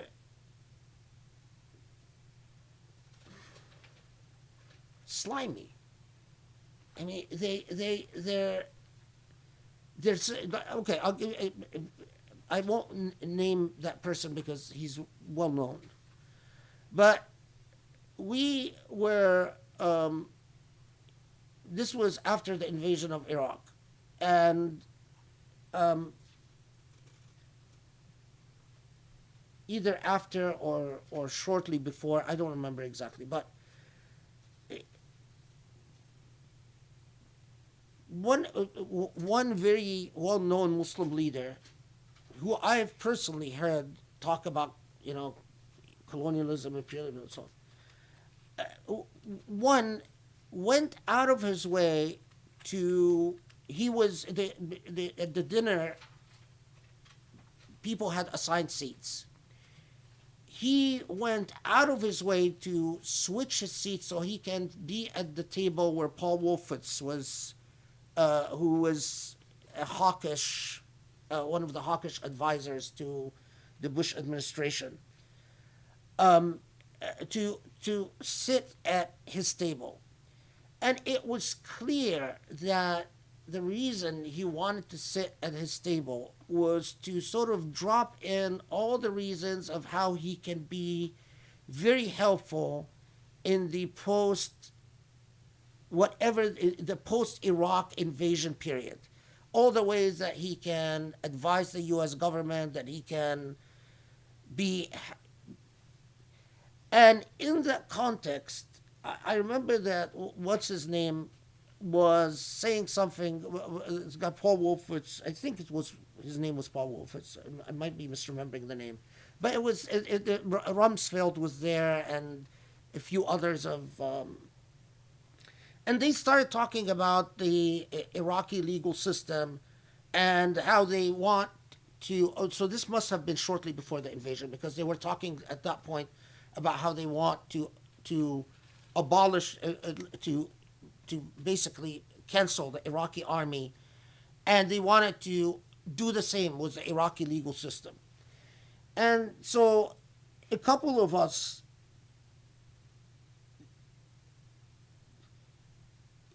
did what should have done and reminded these idiots of the follies of colonialism and how colonialism would come in and destroy indigenous cultures only to replace what they replace it with was absolute chaos. And this guy just basically made jokes and just ingratiated himself to these are the it's not that they are it's not that you can point a finger to them and say you're clear enemies, but they're slimy. They lack principle. They're neither here nor there. They're always straddling the fence, seeing where what is most advantageous for them personally, because their ultimate investment is in themselves. Another thing that is notable here is notice with these people, and although it is clear that the Prophet ﷺ knew certain individuals by name, and depending on your theological perspective, either knew all of them by name or some of them by name. I believe that he knew some of them by name, but not all of them. But some, if you read in Islamic sources, some Islamic sources tell you that the Prophet ﷺ knew all of them by name. Notice what the Quran says. فَاللَّهُ يَحْكُمُ بَيْنَكُمْ يَوْمَ الْقِيَامَةِ. Allah doesn't tell you, which is, again, it's for the time period that even in our modern age, even today, Allah doesn't say, go out and arrest them, execute them, punish them. All Allah says is, Allah will judge. Allah knows that when you confront these people, they say, what are you talking about? We are with you. It's just, we weren't around after this incident or that incident because we were so sad that all these people were martyred. It breaks our heart. We're too depressed to be with you. Oh, yeah, but you went and met with X, Y. Yeah, because, we were talking about... So, the endless argumentation of the slimy. The slimy are capable of always arguing with you. And all Allah says is Allah will judge between you in the hereafter. Which, again, in terms of the morality of tolerance,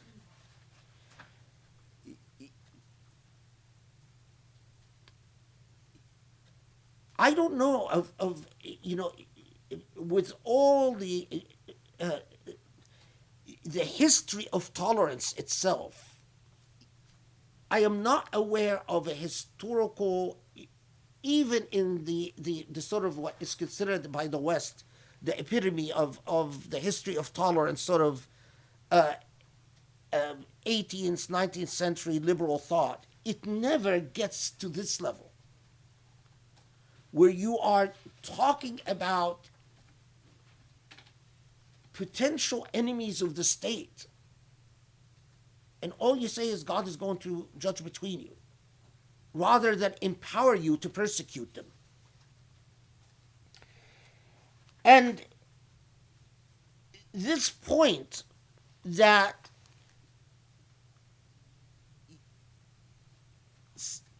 psychologically, it's like a lot of people, it's like when the Prophet ﷺ tells us that when you commit a major sin, or you commit a sin, you don't do it as a Muslim. In our worst moments, when we succumb to sin, we don't keep in mind that Allah sees us and is going to judge us. but we sort of get even if momentary amnesia about that fact. So we just don't want to think about it, and that enables us to go forward with the sin. Well, these people, they can argue with Muslims and sort of argue so that you can't, as they did, because when they were confronted, they would say, "Oh, I was too overcome by grief to be with you when this incident happened or that incident happened. Oh, so why were you at the same time that we were mourning this group that was sent to preach Islam to this tribe, and the tribe betrayed them and killed these 6 Muslims, and we were all sad. Instead, you were nowhere to be seen, and we heard that you went and met with this Jewish tribe.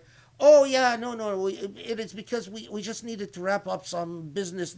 And so these were actually what would happen. And Allah points to the obvious point is that they think they're deceiving anyone. But Allah reminds them that, like all immorality, like all failure of sincerity, the first victim of this lack of sincerity is you.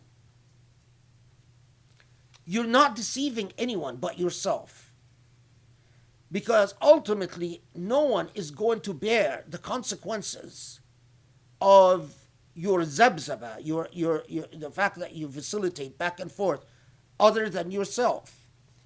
And so they don't deceive anyone but themselves. And that's what. And no. So further, وَإِذَا قَامُوا إِلَى الصَّلَاةِ قَامُوا كُسَالَى يُرَاءُونَ النَّاسِ. So prayer for them is a pain. It is, which tells us, as in fact we know from narratives, is that they, and we're not talking about praying at home, we're talking about praying jama'ah. Only Allah knows whether they prayed at home. But they knew that this is what the Muslim community did, is that they would get together for the 5 prayers. And they didn't have the guts to not show up in prayer, because that would be very noticeable. The size of the Muslim community at the time would make it very noticeable. But they did what, again, you see quite often. They show up after prayer had started. They show up in the last rak'ah.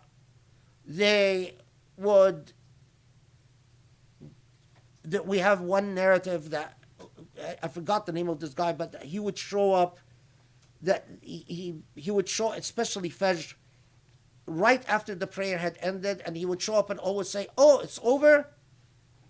La hawla wa la quwwata illa billah. Okay, then I'm going to pray at home." And then he would leave.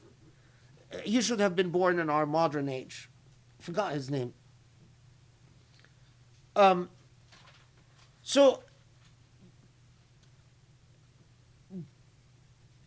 why do they show up to prayer at all when prayer is such a pain for them? يُرَاءُونَ النَّاسِ. They do it because it is all about appearances. وَلَا يَذْكُرُونَ اللَّهَ إِلَّا قَلِيلًا. And the truth of the matter, the heart of the matter, you want to know sort of the insignia, the sign of a munafiq, is how often do you remember Allah? Remember we talked about last halaqah about how often, about remembering God as often as you remember your parent, and what that means. That the ailment of nifaq is that Allah is often not present. And Allah, when Allah is present, Allah is indistinguishable from the self. So Allah is present when it serves you for Allah to be present. So when you're bringing up God in a way that has to do with validating you, uh, uh, uh, serving some interest that has to do with the self. And ultimately, this مذبذبين بين ذلك لا إلى هؤلاء ولا إلى هؤلاء. The element in their heart is that, in truth, is that they're not hypocrites in the sense that they sit late at night conspiring against Muslims. They're hypocrites in the sense that they are dishonest with themselves. They have moments of faith, but ultimately they're weak before their true God, and that's their own ego.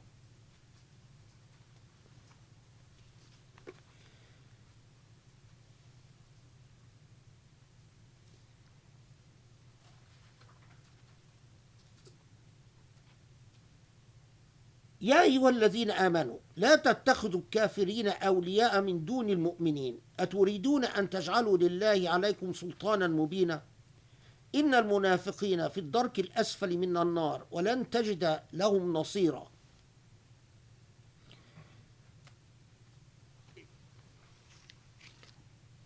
Iman and kufr.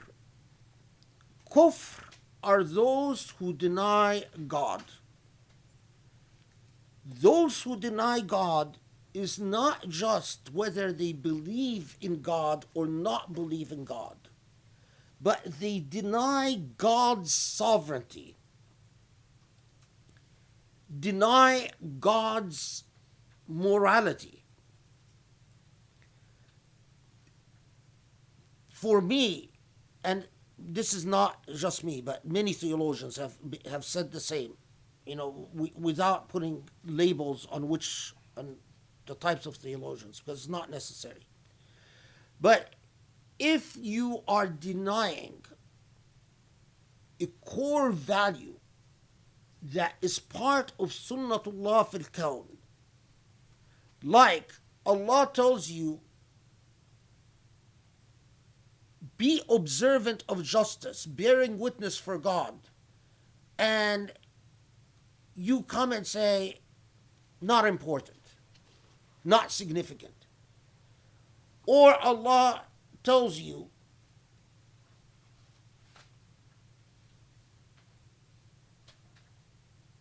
or Allah affirms the principle of ihsan, or the principle of taqwa, or the principle of islah, and you effectively void it, erase it. That is, and this is why I suspect that Muhammad Asad consistently translates kuffar as, how does he put it?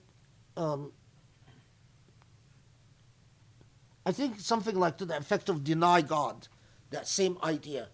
That is denying God. It is not just not believing in God. But so, and this is why it comes and says that those who make such people their allies, again, within the same framework, is that they, regardless of whether they say, yes, we believe in God, regardless of whether this is illegal matter. If you say, take the Shahada, then legally you have gained citizenship in the Muslim Ummah. But whether Allah morally considers you a believer or not depends on your relationship with Allah. So this is for you to reflect upon. Are you truly a kafir? or you are truly a mu'min. A mu'min submits. Submission is not that you simply perform physical acts, but you accept Allah's project in creation. So, addressing the same problem of nifaq, saying, think about who do you tend to gravitate towards.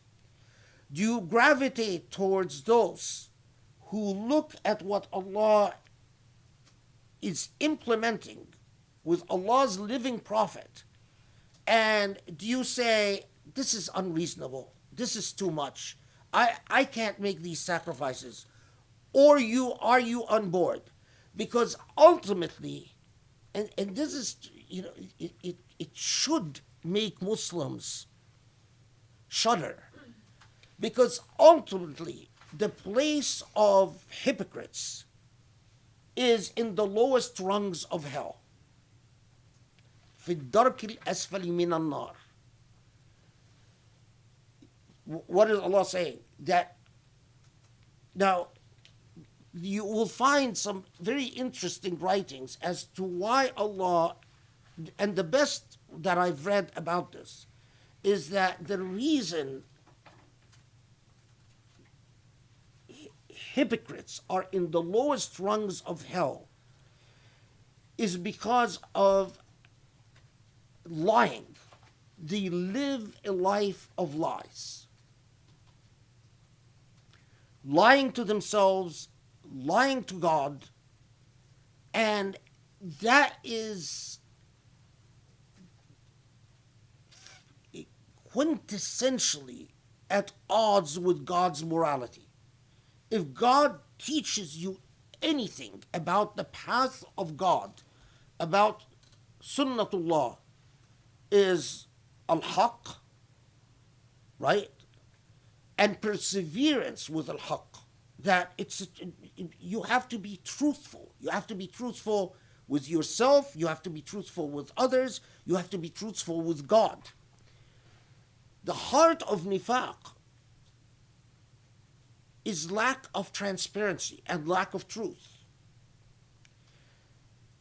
And living oblivious to this fact makes you deserving of that status of being in the lower rungs of hell. Okay.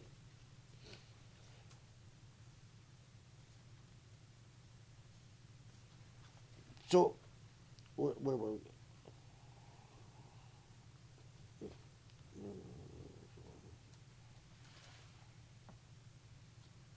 Yeah, okay. 146 إن الذين تابوا وأصلحوا واعتصموا بالله وأخلصوا دينهم لله فأولئك مع المؤمنين وسوف يؤتي الله المؤمنين أجرا عظيما ما يفعل الله بعذابكم إن شكرتم وآمنتم وكان الله شاكرا عليما. This 146 and 147 are self-explanatory. We don't need to pause at them. That Allah is confronting you with it is not, Allah is not out to get you. But Allah's sunnah, Allah's philosophy, if you will, in existence, is that you live morally honest lives. Okay. Did I forget anything?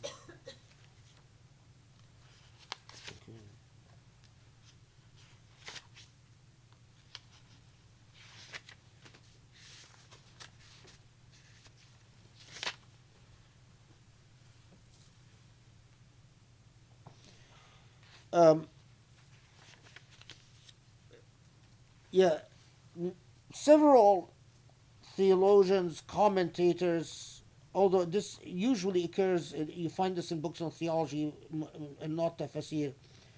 146 إن الذين تابوا وأصلحوا واعتصموا بالله وأخلصوا دينهم لله فأولئك مع المؤمنين وسوف يؤتي الله المؤمنين أجرا عظيما. That some said that after having delivered this dire warning to those who were those who facilitated back and forth, and the weak of faith, and those who were dishonest and so on, that some of them reached a point of freaking out. I mean, we have a report about at least one of them who realizes that this is describing him, and says, well, okay, so I'm lost. What hope?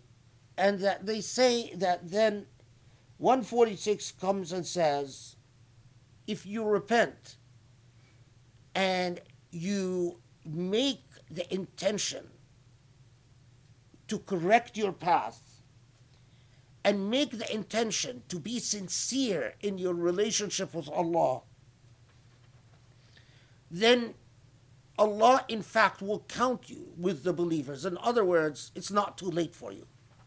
And that this message of assurance, that if you look within and you suspect that, and hypocrisy is not an all or none, it is degrees. You see 1% hypocrisy within you. You see 5%, 10%, 20%. May God forbid, you see 100%. The point is not to freak out and to say, I'm doomed. The point is ikhlas al-niyyah, to correct the path. And Allah lays it out, at-tawbah, to repent, al-islah, to understand that your commitments have to be reflected in your actions. Wal-i'tisam billah, your value system has to come from Allah, not from your tribe, your nation, your family, your culture, your tradition, your whatever. Wa-ikhlas ad-din, and that you at least work on the intention that you worship, that your relationship with your faith, with Islam, be based on sincerity and honesty. Okay. And then, in response, at least in response to those people, Allah points out the obvious to them and says, Allah is not out to get you. Allah is what do you think Allah gains from torturing you or punishing you? That is not at the point. So, if you think that the doors of repentance have been closed, then you're being silly. Because this is not about making sure that you fail or you're punished. Okay. لا يحب الله الجهر بالسوء من القول إلا من ظلم وكان الله سميعا عليما إن تبدوا خيرا أو تخفوه أو تعفوا عن سوء فإن الله كان عفوا قديرا. This is 148. There's a narrative that is often reported again as an occasion for revelation. There's several narratives that all that claim to be occasions for revelations. That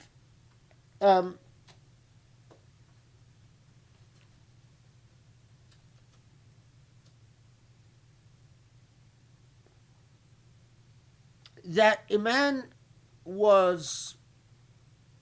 that the Prophet ﷺ was sitting with Abu Bakr when a man showed up and started insulting Abu Bakr. What insults he was saying exactly, we don't know. The historical record didn't preserve this for us. What is interesting about Medinian society is the number of times, although we've sanitized the story of the Sahaba, but in reality, in truth, is that some of these dissenters, the munafiqun, the hypocrites, were very gruff. Some of them, the sleazy, slimy type, that would smile in the face of Muslims and then go and create alliances and so on with the other. But some did precisely like this man. They would actually go and start being nasty and rude because they were unhappy with, often because they were unhappy with what they were being required to do. Anyway, so this man starts insulting starts insulting Anala min Abu Bakr. Anala min means that, what, it's a general term that could be various forms of criticisms, insulting criticisms.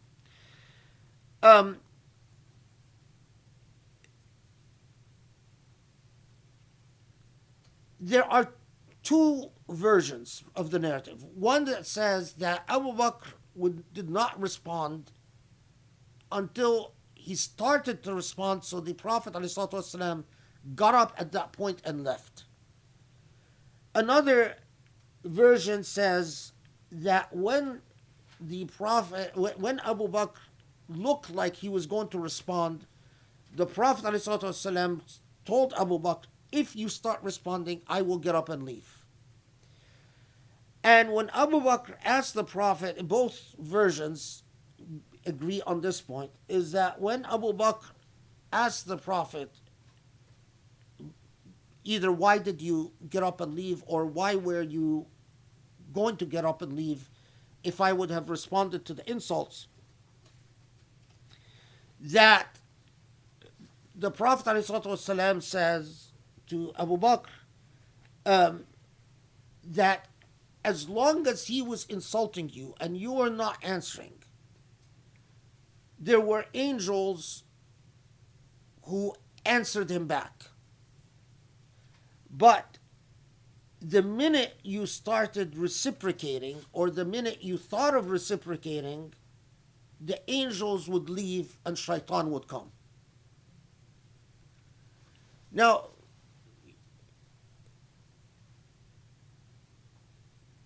whether in fact there were angels, because, do we take from this that anytime you are insulted and you don't answer, that angels come and respond? Well, you're not Abu Bakr. But the point, the anecdotal point is that if you degrade yourself, if you relinquish Islamic morality, it's like, when the attitude after 9/11 attacks, you couldn't talk to a Republican who was not, and in fact, unfortunately, both Republicans and Democrats, who didn't have this attitude of, well, we need to get down and dirty to fight the terrorists. And this was usually in the context of using torture. We need to have black sites, we need to torture people, we need to deny people due process, otherwise But the Quranic morality is that if you allow your ethics to be dictated by your foe, that is opening the door to the demonic. And that is why this is in the context of talking about nifaq, and in the context of talking about the ethical project of empowerment. Some of you are so okay, we want to empower. We have a good cause. We want to liberate people. Some of you are saying, why can't we,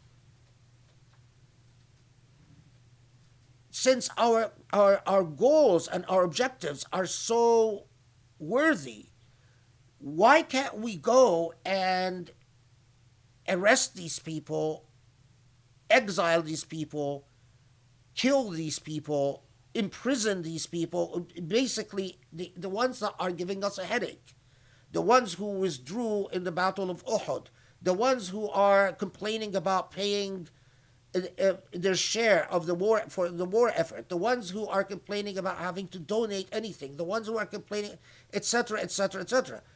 And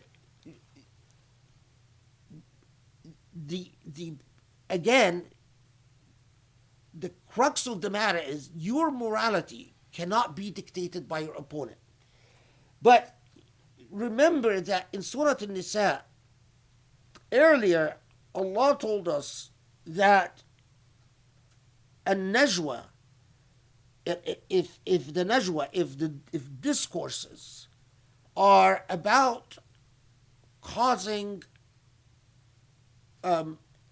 strife and animosity and division, then there's no khair in it. There's no good in it. One of the questions, or some of the questions that came up, now, and again, whether, well, let me finish the thought and then I'll come back to it. One of the questions that came up, okay, so wait, so does this mean that if I talk about how such and such a person refused to give orphans their rights, or such and such a person has imprisoned a woman and rendered her a mu'allaqa, are we banned from talking about this? Is this haram to basically speak about the offenses that people commit? And the answer comes is that the issue, but notice how this is connected to bearing witness to justice, even if it is against yourself. The issue, have you suffered an injustice? And does your airing or speaking of the evil that was done, is it to address an injustice? And here again, it's a matter of conscience. Is it because if you're honest with yourself, you know whether you in fact are addressing an injustice or whether you are just complaining and slandering. Ultimately, God is the one who's going to judge your sincerity. But it is, and that is why I always say that the Quran demands a heightened moral sense.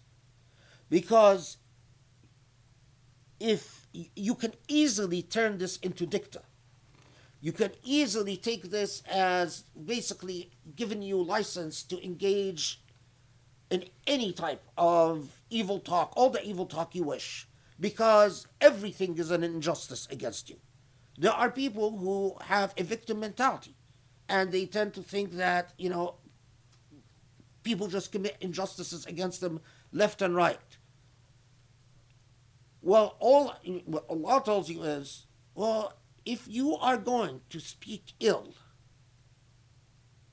about anyone or anything, think very carefully. Because if it is not to address an injustice, then that's on you, not for you. The other report is rather curious. I mean, anyway, is that there is a man, I forgot his name, who goes to a tribe as a guest. He's traveling, right? And in Arab culture, guests have to be honored and they have rights. Uh, The being properly fed and welcomed is a right, the right of diyafa. And that this man goes to a tribe and lam yukruh. Lam yukruh means that they didn't give him his due as a guest. And he was so offended, he wanted to complain about it. But the issue that came up is whether complaining about not being given his due as a guest would be ghaiba or righteous talk. And that he goes to the Prophet ﷺ, and the Prophet says, له الرد ولكن لا يعتدي, that he can, as long as he testifies honestly and accurately about what he was not given, then he is within his right, but he cannot transgress, so he cannot exaggerate. That any exaggeration would be against him.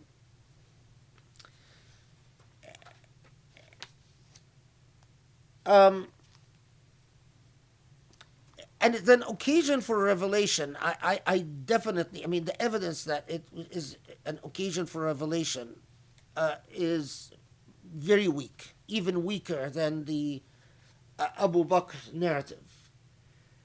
The Abu Bakr narrative is likely to have actually been a historical event that took, that although it is Abu Bakr later on, in a very different circumstance, answers an insult. We'll get to that story eventually, inshallah. But it will take us to. Anyway, it is the idea that Abu Bakr would be tempted to say enough is enough, that and is not surprising. But the idea that he started reciprocating insults and then that made the Prophet get up and leave is not very likely, just knowing Abu Bakr's personality. But, was that an occasion for revelation? Well, the context tells us that it was addressing a situation that was more nuanced than either of these reports. Because, look, إن تبدوا خيرا أو تخفوه أو تعفو عن سوء فإن الله كان عفوا قديرا.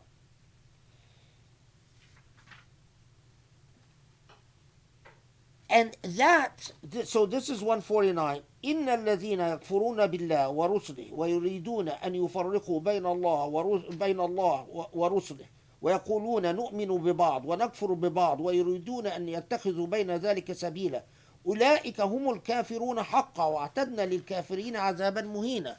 The entire context gives us something more nuanced than either of these narratives. Is that so? Allah comes and says,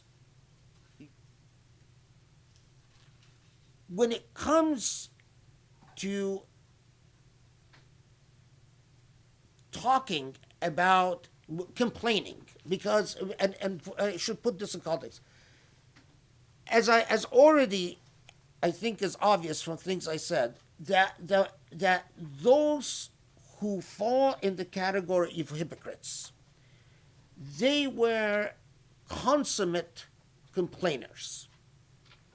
They're constantly complaining about how they are misunderstood about how the Prophet is not considering their interests properly, about how it's unreasonable that they should make all these sacrifices.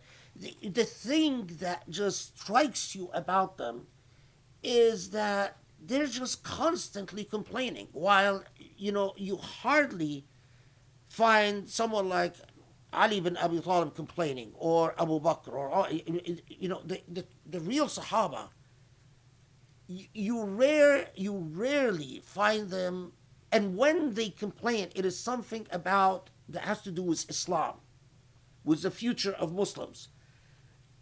Those who name occurs in the rosters of an-nifaq are constantly whining. And so the sophistry of argument, well, so are we not supposed to complain? And the answer is, well, have you really suffered an injustice? But think carefully before you call what you're complaining about an injustice. Because indeed, the standard is, and this is 149. Let's see how Muhammad translates. Whether you do good openly or in secret, or pardon others for evil done unto you, for behold, God is indeed an absolver of sins, infinite in God's power. So, إن تبدوا خيرا أو تخفوه أو تعفوا عن سوء فإن الله كان عفوا قديرا. That ultimately the standard is, what do you do with, what is your attitude towards goodness? Your charge is to multiply and manifest goodness. And while it's like flipping the way you're looking at the issue, whether the glass is half full or half empty. It's not an issue of, well, why can't I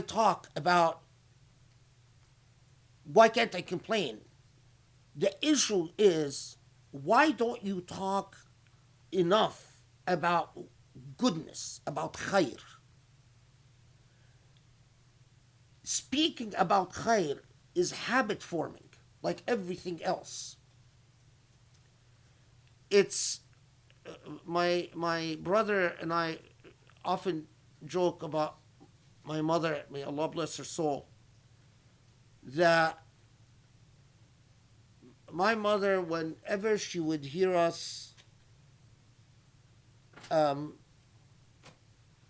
backbiting or hear us say any impolite words,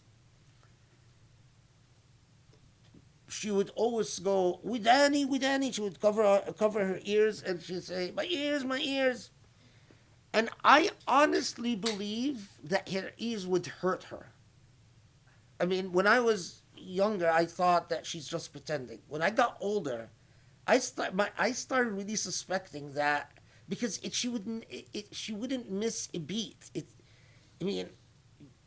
It's as if she had gotten herself so used to speaking khair and hearing khair that ill talk, I think, actually hurt her ears, would give her a headache or something, because it just, sometimes we didn't even notice that she can hear us, and we would become aware of her when with Danny, and she's covering her ears and running away. Allah yarhamha wa ahsan alayha. Okay. So,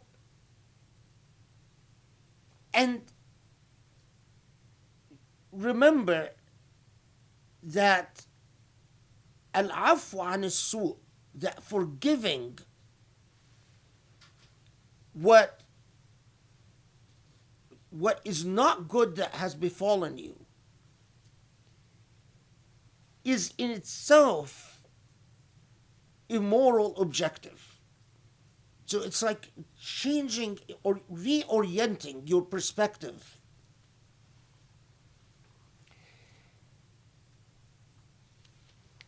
And then in sort of Allah comes to the heart of the matter and says, it's like Allah saying, you know, the problem with because the Prophet ﷺ is often has those who are sincere in persevering in the path are often have a lot of questions about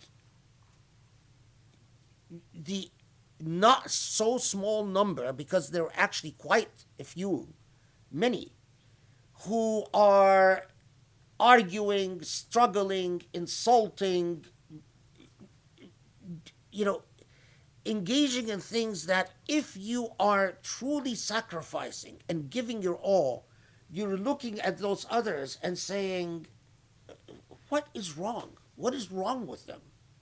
Right? And it is natural that there would be a gulf that starts developing between those who are sacrificing everything and those who are stalling all the way.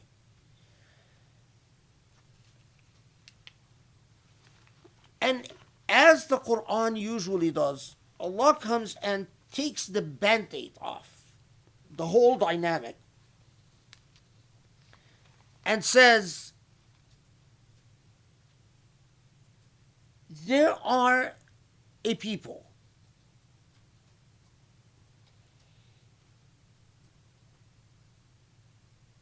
who want, their attitude is they want to pick and choose as to what they believe in. But notice, ultimately, their rejection of the moral project is kufr billah wa rasulih. That it is a kufr because you are not surrendering. If Islam is about Islam al-Wajdillah, then they are not surrendering.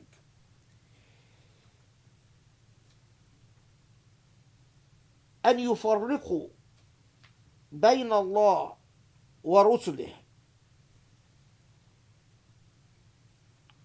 Often, as I pointed to that dynamic, that they would go and they say, did you Jews, did Moses ask you to make, I mean, this, Muhammad says that he is the final prophet. Is this, you didn't have to make these sacrifices, did you? So in other words, they are, it's like using Islamic logic to challenge Islamic logic. Trying to argue with the Prophet. It's like, you know, when you say, well, someone teaches you a language and then you use that language to defy the person who taught you. And so they come and say, well, okay, so you're the prophet of God, right?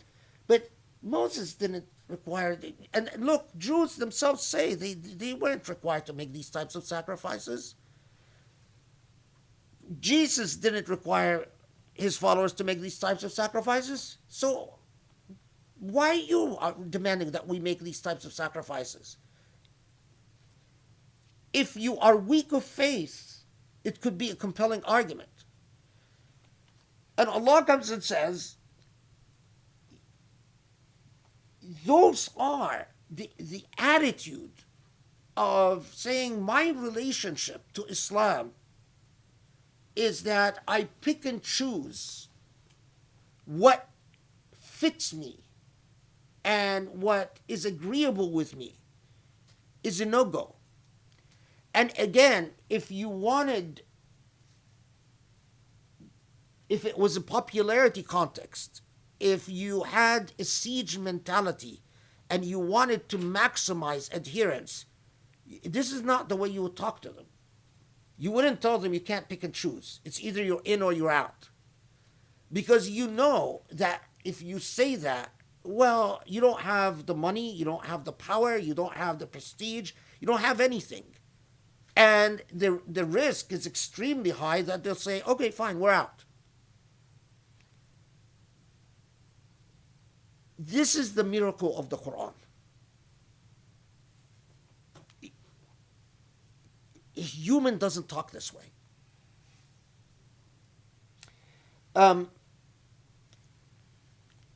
There are narratives that says that 150,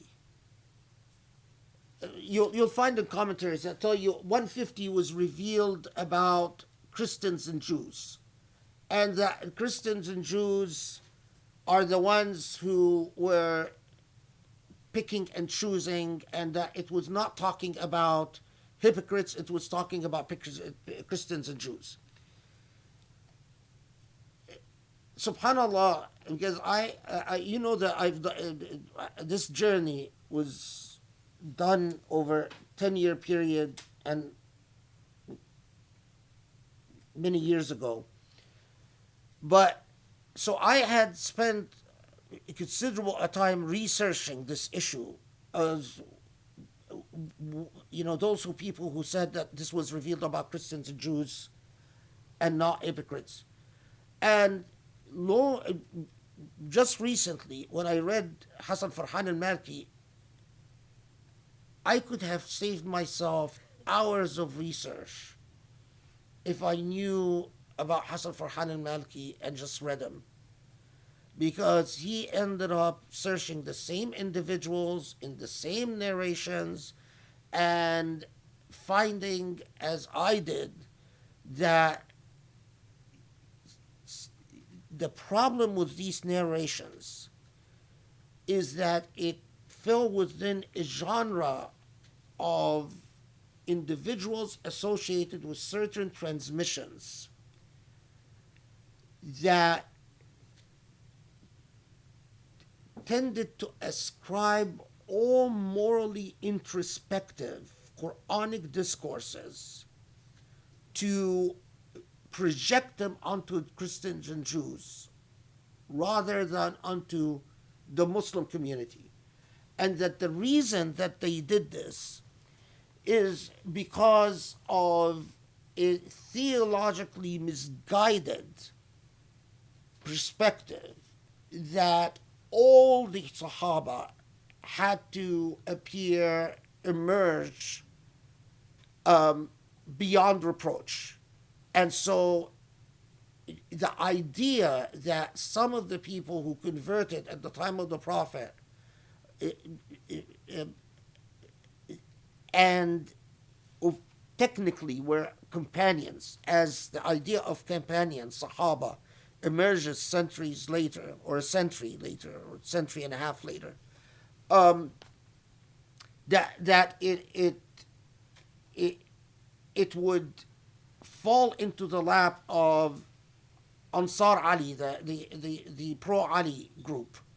And so they every time they would find something in the Quran that we have plenty of evidence that it's talking about the inner dynamics of people who had converted and were within the technical definition of Sahaba, that there were serious moral and spiritual struggles. They would say, oh no, it's talking about Christians and Jews. So, yeah. The power of, who amongst us wouldn't worry that I would be among those who believes in some parts and doesn't believe in some parts and wants to pick and choose according to my whim.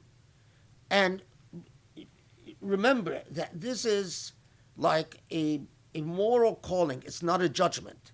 It is warning you so that you can reflect and you can cleanse your conscience. There are no ready-made answers. This is not a vending machine. What you can do is to make sure to the best of your ability that when you appear before God, you've done your due diligence. You've tried your darnest not to be among those who believes in some and rejects some, depending on what your whim tells you to do. What time is it? It's 9:42.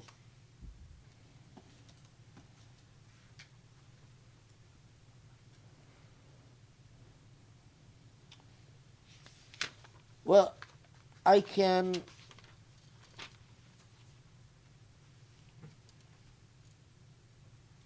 Okay, inshallah, I have a very strong feeling that next halaqah will finish Surah An-Nisa.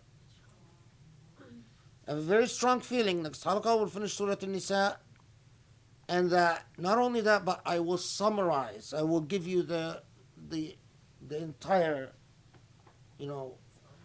global outlook of Surah An-Nisa. Whether we'll have time for Q&A or not, I don't know. That's something else. But I mean, we might have to do Q&A on another day. But so we officially finished at 149, 150. Okay, alhamdulillah. Do you want to come do the honors, close the sessions? Or do we just turn off the mic, honey? Turn the mic off.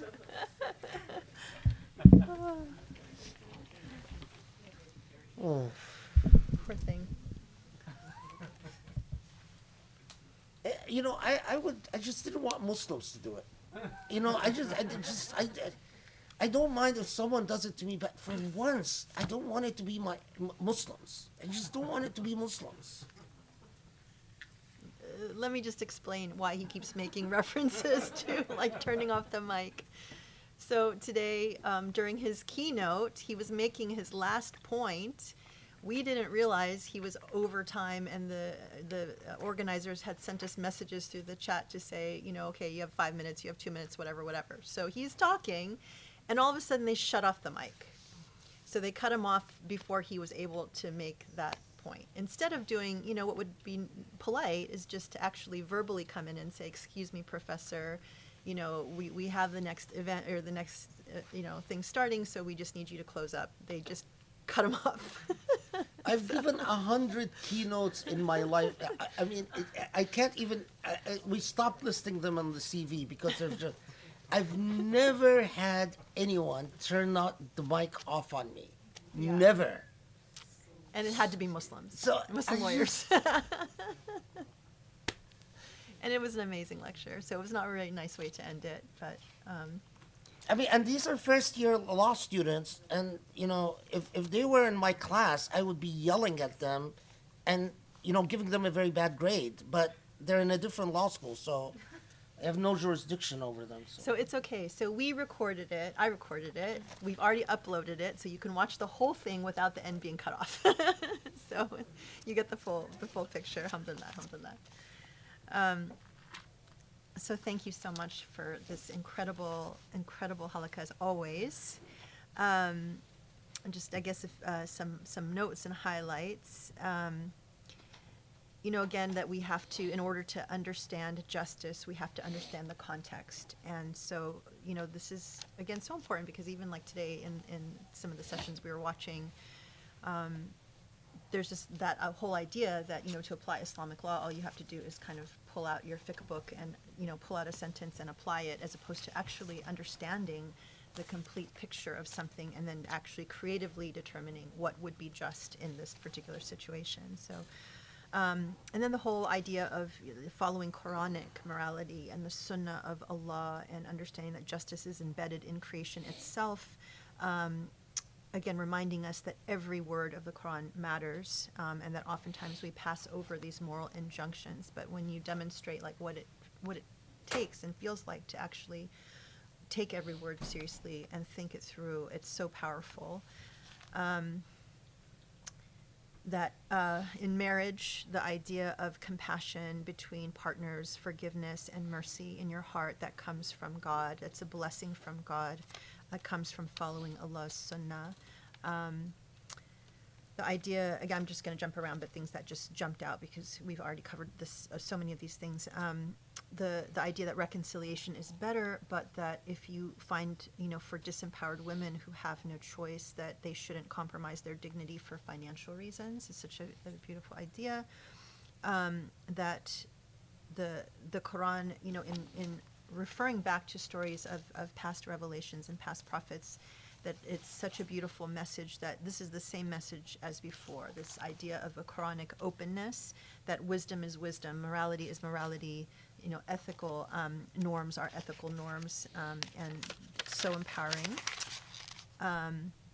That reminding us that success in the here and now and in the hereafter is with Allah, and that all of this, all of these commandments for follow, testifying, bearing witness against yourself and others and those you love, all of this is not for God but for you, and that ultimately God knows all. God will judge you on how well you bore witness and how fair and how you did in upholding justice.